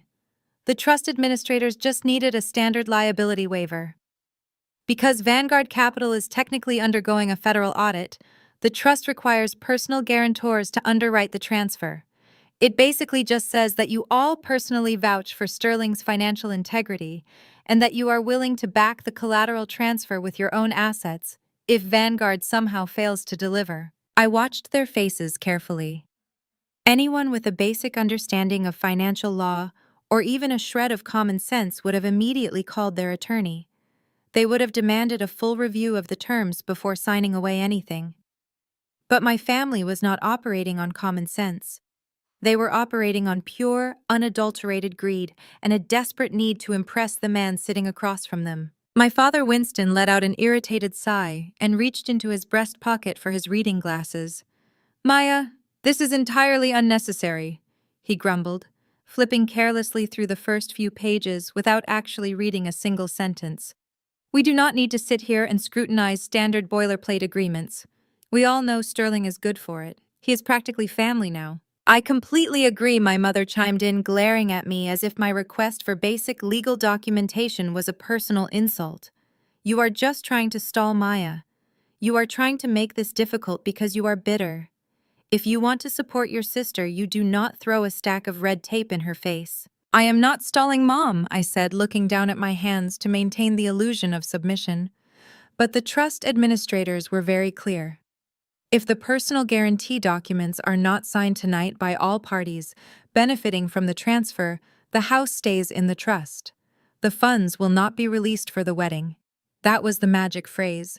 The mere threat of the wedding funds being delayed caused a visible wave of panic to wash over Chloe and my mother. Just sign it, Daddy, Chloe whined, snatching a gold pen from the center of the table. I am not going to let her ruin my destination wedding because of some stupid administrative rule. Sterling has a massive company. There is literally zero risk. Exactly. Sterling agreed, puffing out his chest and grabbing a pen of his own. It is just a formality. The SEC audit will be cleared in a few weeks and Vanguard will pay off the property value in cash. I will personally guarantee it. Sterling signed his name with a dramatic sweeping flourish at the bottom of the first packet. He did not read page 4. If he had, he would have realized he was signing a legally binding admission of personal liability for all fraudulent funds funneled through Vanguard Capital, expressly naming my anonymous holding company as the primary creditor with immediate seizure rights. Chloe snatched the packet, next scribbling her name without even glancing at the header. She did not read page 7, which legally linked all of her future marital assets to Sterling's financial crimes, effectively stripping her of any innocent spouse protections when the federal indictment dropped. My father took the pen from Chloe, puffing out his chest to play the role of the wealthy, benevolent patriarch. Let us show Maya how real business is done, Winston announced proudly. He signed on the dotted line. He did not read page 12. That specific page contained an absolute, irrevocable pledge. By signing it, my father put up his sprawling Alpharetta estate, his luxury cars, and his entire liquid retirement portfolio as collateral to my holding company in the event of Sterling's default or criminal prosecution. He was literally signing away the very wealth he used to bludgeon me my entire life. My mother, Patricia, eagerly followed suit, signing her name right next to his, practically vibrating with excitement at the thought of her daughter's impending high society wedding. Finally, the packet slid over to Marcus. My husband looked down at the thick stack of papers. For a fraction of a second, I saw a flicker of hesitation in his eyes. He worked at a bank. He should have known better than to sign a blind guarantor agreement for a man he barely knew. But the intoxicating allure of Sterling's fake billionaire lifestyle and the promise of a seat on Vanguard's executive board completely overpowered his professional instincts. Marcus signed his name, officially pledging his own future earnings and waiving all spousal financial protections. He legally tied himself to a sinking ship, cementing his own absolute ruin. I sat perfectly still, watching the gold pen pass from hand to hand. The sheer magnitude of their arrogance was breathtaking.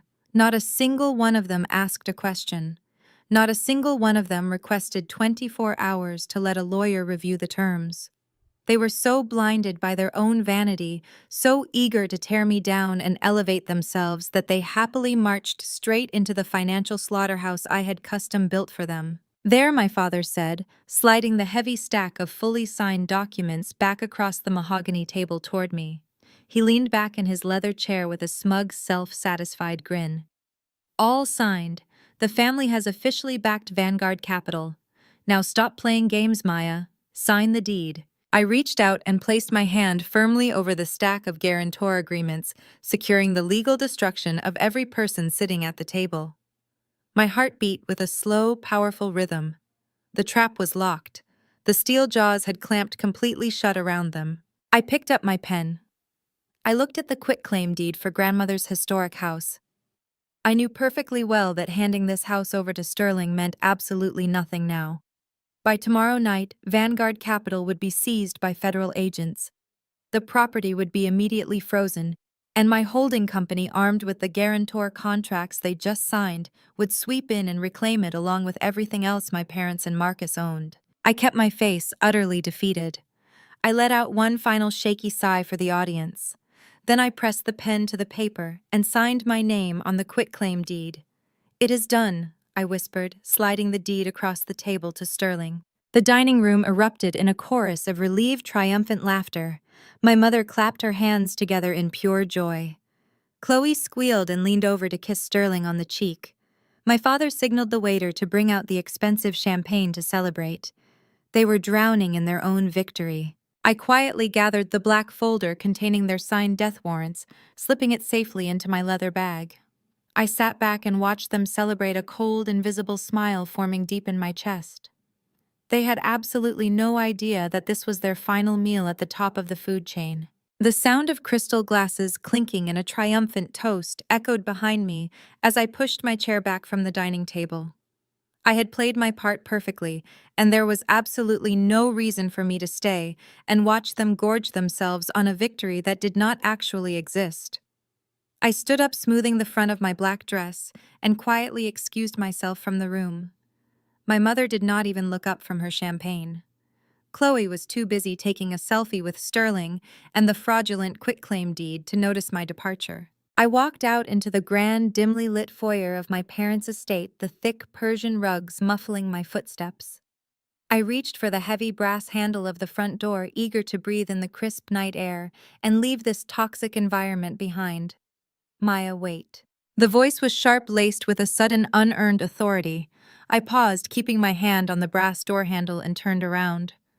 Marcus was standing at the edge of the hallway, his hands tucked into the pockets of his slacks. The pathetic, cowering posture he had maintained during the entire dinner was completely gone. In its place was a puffed-up, artificial arrogance. He looked at me with a cold, calculating expression, his chest thrust forward, as if he had just conquered the world. "I am not coming home with you tonight," Marcus announced, his voice devoid of any warmth or affection. "In fact, I think it is best if I do not come home at all. I have already packed a few bags and put them in the trunk of my car." I let go of the door handle and turned to face him fully. I kept my expression perfectly neutral, offering him absolutely nothing. "Is that so?" I asked, my voice calm and steady. Marcus let out a short, condescending sigh, running a hand over his jaw. "Look, let us just be honest with each other, Maya. We are moving in completely different directions. Sterling is bringing me onto the executive board of Vanguard Capital next month. I am going to be a senior partner managing multi-million-dollar portfolios. My entire lifestyle is about to change. I am going to be attending high society galas, hosting foreign investors, and networking with the absolute elite of Atlanta." He took a step closer, looking me up and down with blatant distaste. "I need a wife who fits into that world." Marcus continued, his words meant to cut me down to the bone. "I need a woman who understands corporate ambition, someone who knows how to play the game and look the part. You made it painfully clear tonight that you have zero desire to elevate yourself. You practically cried over giving up a dusty old house. You are content being a nobody, working in a crumbling community center and wearing plain clothes. I cannot have a low-level employee dragging down my image when I step into the boardroom. We need to separate." I stared at the man I had married 3 years ago. He was actively trying to discard me because he thought he had just won the lottery. He genuinely believed that betraying me, stealing my money, and handing it to a white con artist had elevated him to a higher social caste. He thought he was leaving behind a weak, unambitious wife. He had absolutely no idea he was standing in front of the billionaire who owned the very ground he was desperate to walk on. If I had fought for this marriage, if I had begged him to stay, I would have had to deal with a messy, drawn-out legal battle to extricate him from my hidden assets once the federal indictment dropped. I would have had to waste my high-powered legal team's time separating his fraudulent debts from my pristine corporate empire. But Marcus, blinded by his own pathetic vanity, was handing me the absolute perfect exit on a silver platter. He was voluntarily severing the legal ties right before the entire ship sank to the bottom of the ocean. I did not cry. I did not raise my voice. I simply reached into my black leather tote bag for the second time that night. "You are absolutely right, Marcus," I said, my voice completely devoid of emotion. "We are moving in entirely different directions. And a separation is messy. It leaves too many loose ends. If you are going to be a high-powered executive, you need a clean break. I pulled out a crisp white manila envelope and held it out to him. He frowned, his arrogant facade slipping for a fraction of a second as he looked at the envelope. What is this? It is exactly what you just asked for, I replied, my tone razor-sharp, but faster. Marcus cautiously took the envelope and pulled out the documents inside. His eyes scanned the header of the first page, and I watched his jaw drop. It was a fully drafted, legally binding petition for divorce. My lead corporate attorneys had drafted it that exact afternoon. It included a comprehensive asset separation agreement, a mutual waiver of alimony, and a clean, immediate dissolution of the marriage. I had already signed my name on every required line in smooth black ink. You already had these drawn up? Marcus stammered, looking up at me in shock. You came here tonight planning to divorce me. I am a very efficient woman, Marcus, I said smoothly, stepping closer to him. You just told me you wanted a clean break so you can pursue your new life with Vanguard Capital. I am giving it to you without a fight. No contest. No demands for your future massive wealth. You walk away with your investment, and I walk away with my peace. You get to be the rich executive, and you never have to worry about my lack of ambition holding you back ever again. Marcus stared at the documents, completely thrown off balance by my lack of resistance. He expected me to beg. He expected me to cry and cling to his legs, pleading with him not to abandon me for high society. My absolute freezing indifference rattled his fragile ego, but his greed was so overpowering that it completely blinded him to the massive red flags waving directly in his face. He saw the waiver of alimony. He saw the clause where I relinquished any claim to his future corporate earnings. In his delusional mind, he thought I was making the biggest financial mistake of my life. He thought I was foolishly walking away from the millions he was about to make with Sterling. He reached into his jacket pocket and pulled out his expensive pen.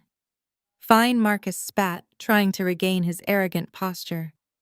If you want to make the biggest mistake of your life right now, I am not going to stop you. Do not come crying to me when I am living in a mansion and you are still struggling to pay rent at your community center. He pressed the divorce papers against the polished wooden surface of an antique console table in the foyer. He signed his name with rapid, aggressive strokes on every single page, legally severing our marriage, and more importantly, legally severing my multi-billion-dollar empire from his impending catastrophic criminal liability. He handed me back my copy of the documents, a cruel, triumphant smirk returning to his face. Goodbye, Maya, he said coldly. Have a nice average life.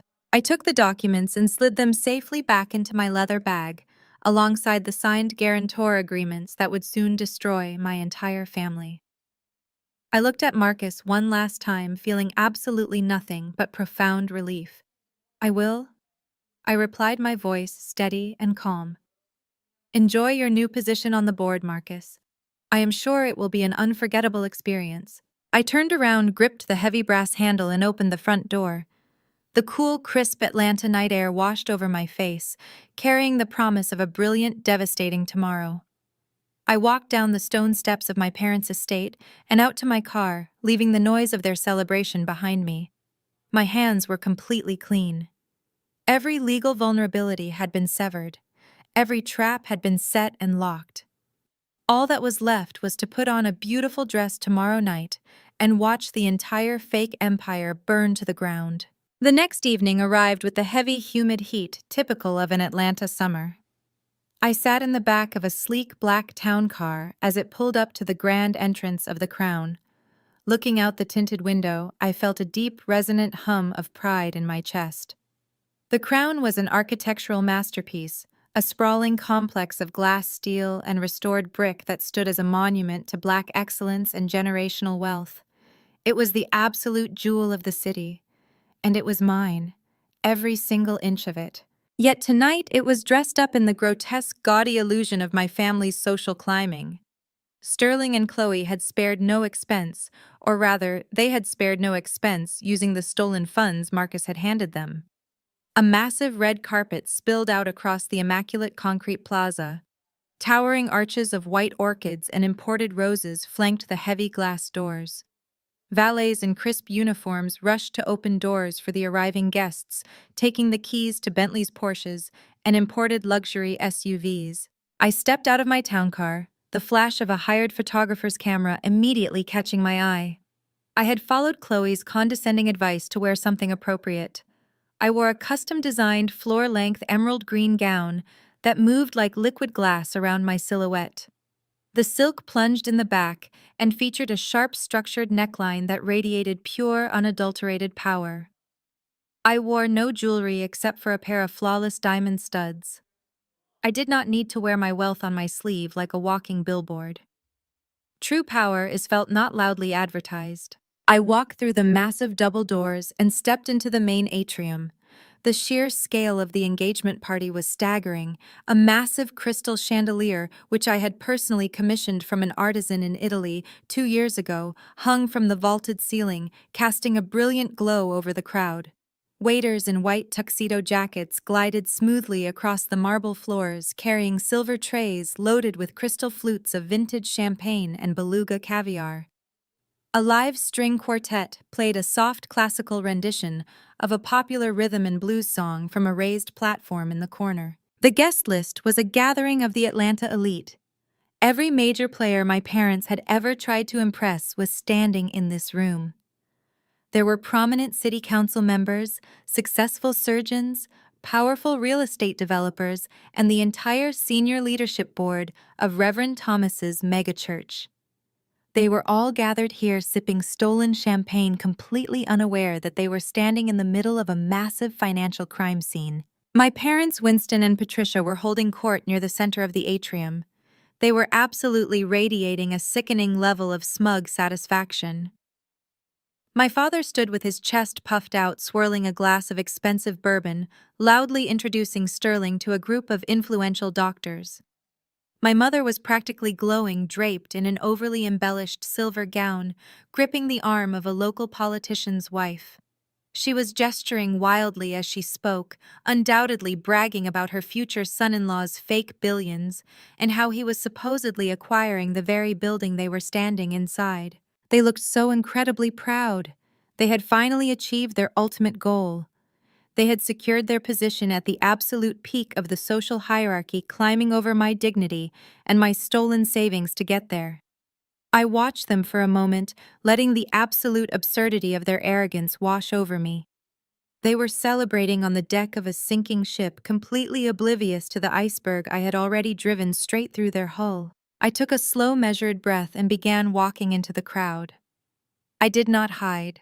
I did not cling to the shadows or look down at the floor. I walked with my head held high, my shoulders pulled back, moving through the sea of elite guests, with the effortless grace of an owner inspecting her property. A few of my parents' friends noticed me and offered tight, uncomfortable smiles. The rumors had clearly already started circulating. I could practically hear the hushed whispers rippling through the room as I passed. The rejected sister. The bitter, unambitious community worker who was probably going to ruin the aesthetic of the party. I simply smiled back, taking a glass of champagne from a passing waiter. As I navigated toward the center of the room, my eyes locked onto a familiar figure standing near an elaborate, towering ice sculpture carved into the shape of a diamond ring. It was Marcus. He was wearing a brand new, highly tailored tuxedo that he had undoubtedly purchased on credit just for this occasion. He stood tall, holding a glass of whiskey, trying desperately to project the image of a wealthy, successful executive. But what truly solidified the pathetic nature of his entire existence was the woman clinging tightly to his arm. She looked barely 24 years old. She was wearing a cheap, overly revealing red dress that desperately wanted to look expensive, and her hair was styled in stiff, artificial curls. She was looking up at Marcus with wide, naive eyes, hanging onto his every word as if he were a genius. He had wasted absolutely no time. Less than 24 hours after signing the divorce papers, he had already found a prop to parade around at this high society event, someone young and gullible enough to buy into his fake new identity. Marcus spotted me approaching. His posture immediately stiffened, but then he quickly forced his face into an expression of profound, condescending pity. He leaned down and whispered something into the young woman's ear. She turned her head, looked me up and down, and let out a soft, mocking giggle. I did not alter my course. I walked directly up to them, my emerald gown sweeping elegantly across the marble floor. "Hello, Marcus," I said, my voice completely devoid of any hurt or anger. It was smooth, conversational, and chillingly polite. Marcus replied, using his free hand to adjust his jacket lapel. "I am surprised you actually showed up. I figured you would stay home tonight. You know to process things. It is a big adjustment for you going back to being completely on your own." He offered a tight, sympathetic smile that made my stomach turn. He genuinely thought I was broken. He thought I was standing here in this beautiful gown, masking a shattered heart. "I am doing perfectly fine," I said, taking a slow sip of my champagne. "I would never miss a night like this." Marcus chuckled, shaking his head slowly as if dealing with a delusional child. "Right. Well, Maya, this is Jessica. We met a few weeks ago at a networking event. She works in luxury public relations. She actually understands the demands of the corporate world." Jessica offered me a falsely sweet smile, giving my dress a quick dismissive once-over. "It is so nice to meet you, Maya. Marcus told me you work for a local charity. That is so sweet of you to give back to the less fortunate." I looked at Jessica, feeling a fleeting second of genuine pity for her. She had absolutely no idea that she had just attached herself to a man who was about to be federally indicted for financial fraud and completely bankrupted by tomorrow morning. "It is very rewarding work," I replied, my eyes shifting back to Marcus. "The community needs people who can spot a bad investment before it ruins the entire neighborhood." Marcus's jaw tightened slightly, sensing the subtle insult, but too arrogant to realize the actual threat. "Well, you should enjoy the free food tonight, Maya. Sterling really pulled out all the stops for this. It is a glimpse into how the other half lives. Try not to look so out of place." "I will do my best," I said, offering him one final, brilliant smile. "Enjoy the champagne, Marcus. Make sure you drink as much as you can." I turned my back on him and walked away, not giving him another second of my time. I moved toward the front of the stage that had been set up near the grand staircase. The room was buzzing with anticipation. The moment of truth was rapidly approaching.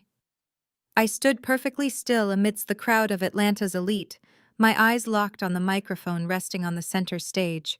My family thought they had won. They thought they had buried me in the dirt. But they were about to learn that when you bury a seed in the right soil, it does not die. It grows into a forest that tears down the entire foundation. A sharp, piercing chime cut through the low hum of conversation.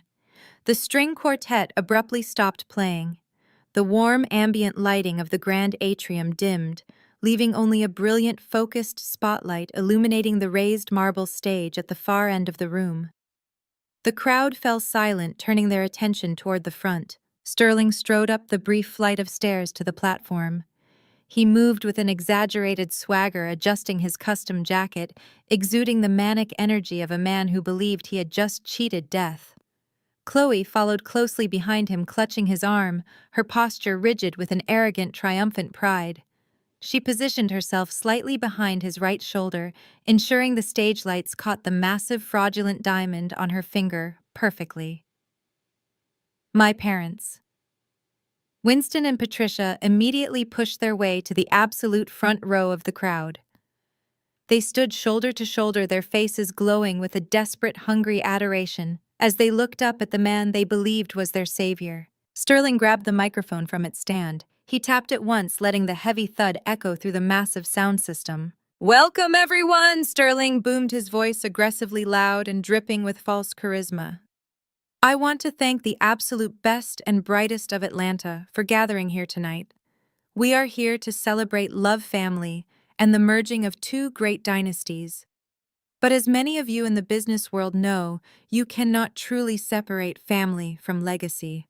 And tonight, I have the distinct honor of announcing a legacy that will permanently reshape the landscape of this city." A hushed murmur of anticipation rippled through the elite crowd. Marcus, standing a few yards to my left with his new date, puffed out his chest, leaning forward eagerly to hear the announcement he had sacrificed his marriage and his life savings to be part of. As many of you know, Vanguard Capital has been undergoing a rigorous period of regulatory review. Sterling continued lying with breathtaking ease to a room full of people he was actively robbing. But I am thrilled to announce tonight that the red tape has been cut. The funds are cleared. And as of this very morning, Vanguard Capital has officially and completely acquired the holding company that owns this magnificent property. We now own the crown. The room erupted into applause. My father clapped his hands together so hard they must have stung, shouting his approval. My mother was actually weeping fake tears of joy, hugging the wife of a city councilman next to her. Marcus let out a loud cheer, raising his whiskey glass in the air, celebrating the imaginary return on his stolen investment. Sterling soaked up the applause, holding his hand up to quiet the room, playing the part of the humble billionaire perfectly. "Thank you," he said, his voice lowering into a tone of manufactured sincerity. "We plan to completely revitalize this district. We are going to bring in high-end luxury developments, modernize the infrastructure, and clear out the outdated legacy elements that have been holding this neighborhood back from its true economic potential. But with progress comes change, and we must always remember to be charitable to those who will inevitably be displaced by our success." He stopped pacing the stage. His eyes scanned the crowd, searching through the sea of designer suits and expensive gowns until they locked directly onto me. A cruel, predatory smile spread across his face. "Speaking of charity," Sterling announced, pointing directly at me. The spotlight operator, completely unaware of the dynamic at play, swung a secondary beam of light onto my face, illuminating me in the center of the crowd. "I want to take a special moment to recognize my future sister-in-law, Maya." Every single head in the room turned to look at me. The whispering started instantly. "Maya works tirelessly in the nonprofit sector." Sterling continued, his voice dripping with condescension. "She runs those little community centers and does the quiet, thankless grunt work for the people who cannot afford a seat in a room like this." With Vanguard Capital taking over the crown, a lot of those small, underfunded community programs are going to lose their leases. But because family is so important to me, Chloe and I have decided to establish a small philanthropic fund. We are going to donate a portion of our wedding budget to keep Maya's little projects afloat. Chloe stepped forward to share the microphone, looking down at me with absolute pity. "We just want to make sure you are taken care of, Maya," Chloe said, her voice sweet and entirely venomous. "We know it is hard to watch the city move forward when you are stuck at the bottom. Come on up here, Maya. Come up to the stage. Let us give her a round of applause for all her quaint little efforts." My parents looked horrified that Sterling was calling me up, clearly terrified I would ruin their perfect picture. Marcus shook his head from the crowd, mouthing the words, "Stay there." They all expected me to freeze.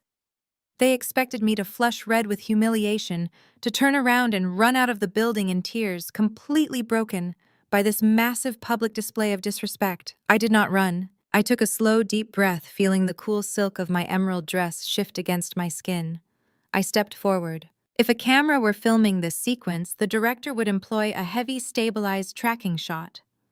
The lens would move smoothly alongside me, keeping my face in sharp, high-definition focus, while the blurred, whispering crowd parted like the Red Sea.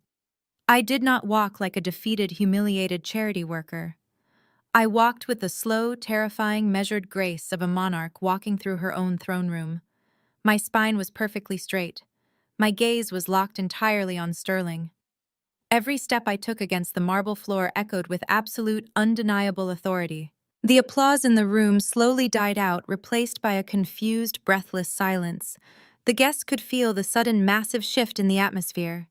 They did not know what was happening, but they could sense the sheer radiating power coming from the woman in the emerald gown. I reached the base of the stage. I did not look at my parents, who were now staring at me with wide, panicked eyes. I walked up the marble steps, my heels clicking sharply. I stepped onto the platform and stopped exactly 2 feet away from Sterling and Chloe. Sterling's smug smile faltered for a fraction of a second. Up close, without the safety of distance, he could finally see my eyes. He expected to see shame. He expected to see a victim. Instead, he saw a cold, bottomless abyss. He held the microphone out to me, his hand trembling just slightly. "Go ahead," Maya Sterling prompted, his voice losing a bit of its booming volume. Say a few words, thank the investors. I reached out and took the microphone from his hand. The metal felt cool and heavy against my palm. I did not look at him. I turned my body slowly, facing the hundreds of elite guests staring up at the stage. I looked at the prominent politicians, the wealthy surgeons, the church board members. Then I looked down at my mother, my father, and finally my ex-husband Marcus in the crowd. I stood in absolute silence for 5 full seconds. I commanded the room, forcing every single person to wait for my permission to breathe. I held the microphone to my lips. Thank you, Sterling, for that incredibly generous introduction. I let my voice project crisp and clear through the massive sound system. I did not stutter. I did not shake. My tone was absolute freezing velvet, and it commanded the immediate attention of every single person in the room. It is truly fascinating to stand here and listen to a man outline the future of a building he does not own using a fortune he does not possess. Sterling let out a forced, nervous laugh, stepping toward me to grab the microphone back. Okay, Maya. That is enough wine for you tonight. Let us get you off the stage. He reached for my arm, but I stepped back smoothly out of his grasp. I raised my left hand high into the air and snapped my fingers. The sharp crack echoed through the microphone. Instantly, the soft, ambient graphics on the massive digital screens behind the stage vanished. The screens went completely black for one terrifying second. Then a blinding white light filled the room as high-definition legal documents were projected onto the 50-foot displays for the entire elite of Atlanta to see. I turned slightly, gesturing to the massive screens behind me. Allow me to properly welcome you all to the crown, I announced, my voice ringing with undeniable authority. And allow me to introduce you to the actual owner. The crowd stared up at the screens. Projected in massive, undeniable black text was the master deed to the Crown Complex alongside the Articles of Incorporation for the anonymous holding company that controlled it. I had instructed my legal team to highlight the final signature page. There, glowing brightly under the stage lights, was my full name, Maya Washington, sole owner, chairman of the board. A collective, audible gasp ripped through the massive atrium. 500 of Atlanta's wealthiest citizens stood completely paralyzed. The silence shattered into a chaotic frenzy of whispered gasps and sudden frantic murmurs. My father, Winston, literally stumbled backward, bumping into a cocktail table as all the blood drained from his face. My mother, Patricia, clamped her hands over her mouth, her eyes wide with absolute raw terror as her brain short-circuited, trying to process the reality that her most despised daughter was the secret billionaire she had been trying to impress. "Turn that off!" Sterling screamed. His voice was shrill and panicky, completely stripped of its alpha male facade. He waved frantically at the audiovisual booth at the back of the room. "It is a fake. She hacked the system. Turn the screens off right now." I pressed a small remote clicker concealed in the palm of my hand. The screens behind me immediately transitioned to the next slide. "Sterling Vance is not a billionaire," I declared, projecting my voice over his frantic shouting. "Vanguard Capital has 0 physical assets. It is a rapidly collapsing Ponzi scheme consisting entirely of empty shell companies registered in Delaware. He has been targeting the prominent members of this community, using my family's desperate need for social validation as his personal Trojan horse." The screens flashed again, this time displaying a terrifyingly clear forensic audit chart. It showed the flow of stolen money from local doctors, politicians, and church board members directly into Sterling's private offshore accounts, used to pay off his massive gambling debts and dangerous private creditors. The reaction from the crowd was instantaneous and violent. The very people my parents had spent decades trying to impress suddenly realized they had been robbed blind. Shouts of outrage erupted from the audience. Reverend Thomas, who had preached about my selfishness just 24 hours ago, dropped his champagne glass and stared at my parents with absolute, unmasked fury. The elite social circle my mother worshipped physically backed away from her, leaving her and my father standing entirely alone in an expanding circle of public disgrace. I advanced the slide one more time. A highlighted wire transfer receipt filled the screens. $249,700. Marcus, I called out, looking directly into the crowd where my soon-to-be ex-husband was standing. Marcus stood frozen, his newly purchased tuxedo suddenly looking like a clown suit. The young woman clinging to his arm took one look at the screens, realized he was broke, and instantly dropped his arm, disappearing into the panicked crowd without a backward glance. That wire transfer is the life savings you stole from our joint account yesterday morning, I stated coldly. You handed it to a con artist to buy a seat at a table I already owned.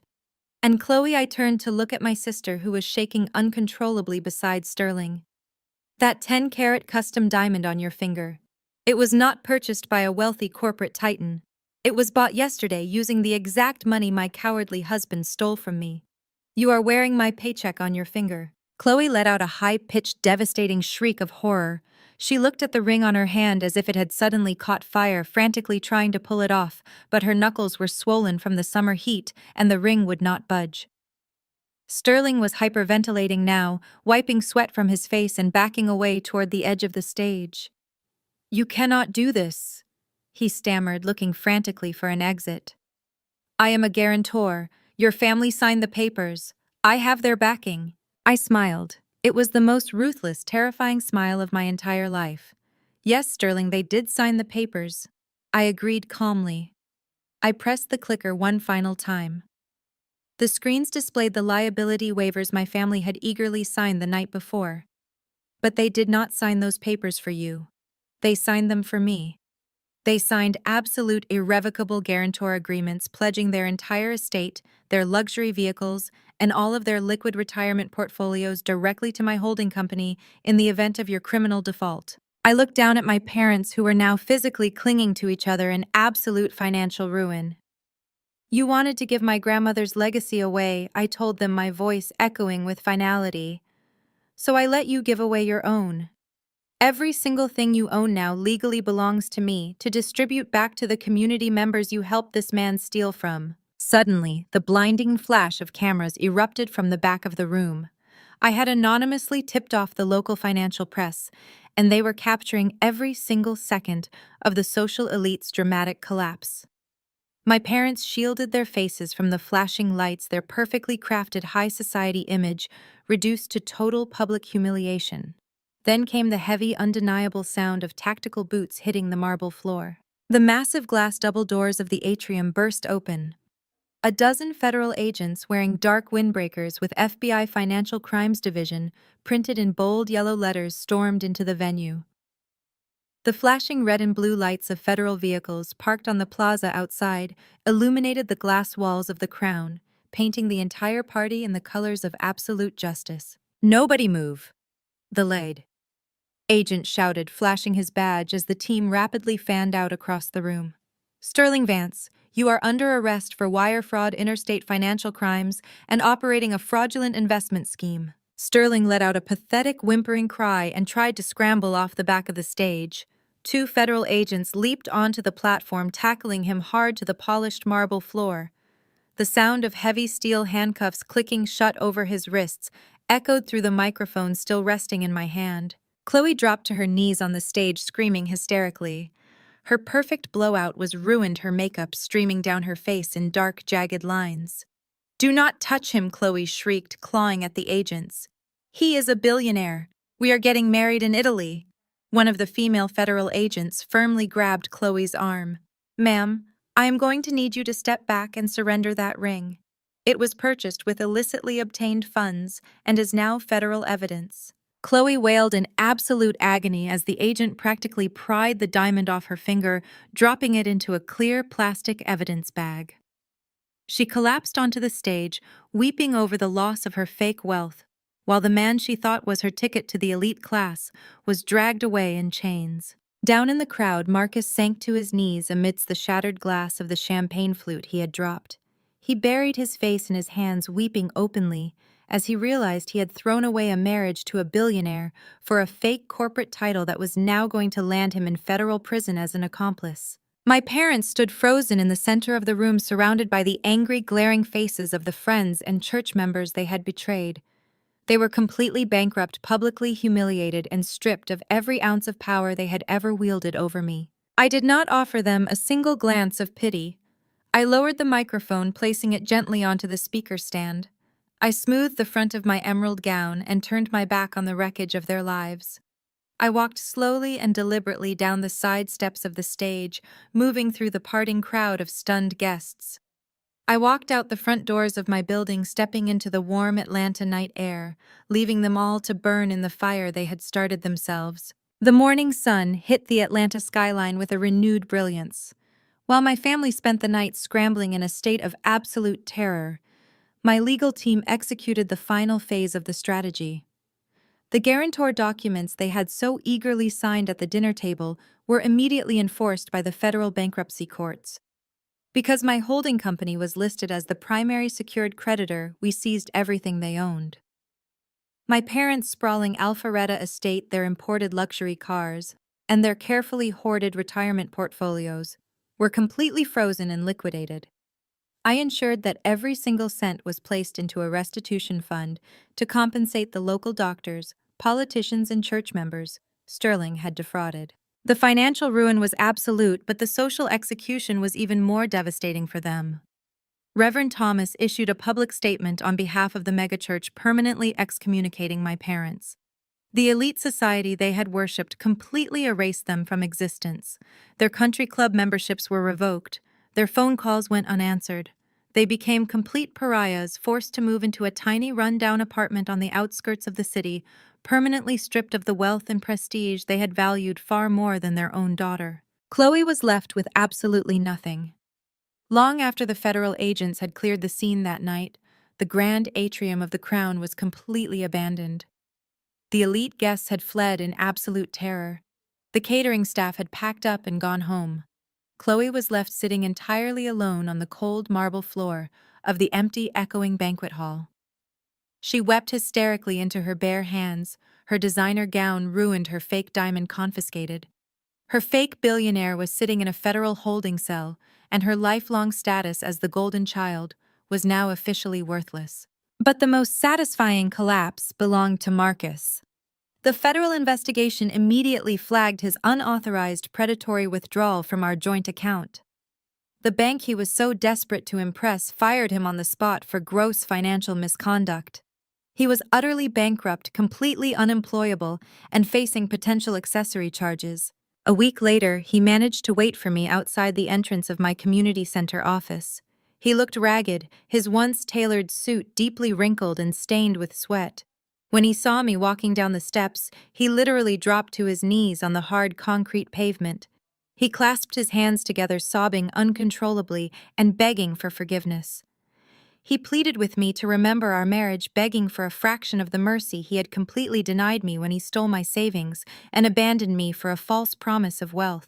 I did not stop walking. I did not break my stride. I kept my posture perfectly straight, my face a mask of absolute freezing indifference. I walked right past him, as if he were nothing more than a shadow on the pavement. His desperate, pathetic cries faded behind me, swallowed completely by the ambient noise of the busy Atlanta streets. The camera glides smoothly back to the present moment, bringing us full circle. I am sitting exactly where this story began, resting on the plush sofa in the center of my penthouse. The warm golden light of the late afternoon sun spills through the floor to ceiling windows, bathing the room in a rich, comforting glow. I raise my crystal glass, taking a slow, luxurious sip of vintage red wine, and savor the absolute peace surrounding me. It is a profound, untouchable quiet that stands in stark contrast to the frantic, desperate chaos I left behind in my former life. My family used to absolutely despise my silence. They mistook my quiet nature for a lack of ambition and assumed that because I did not shout about my accomplishments, I simply had nothing to show for my life.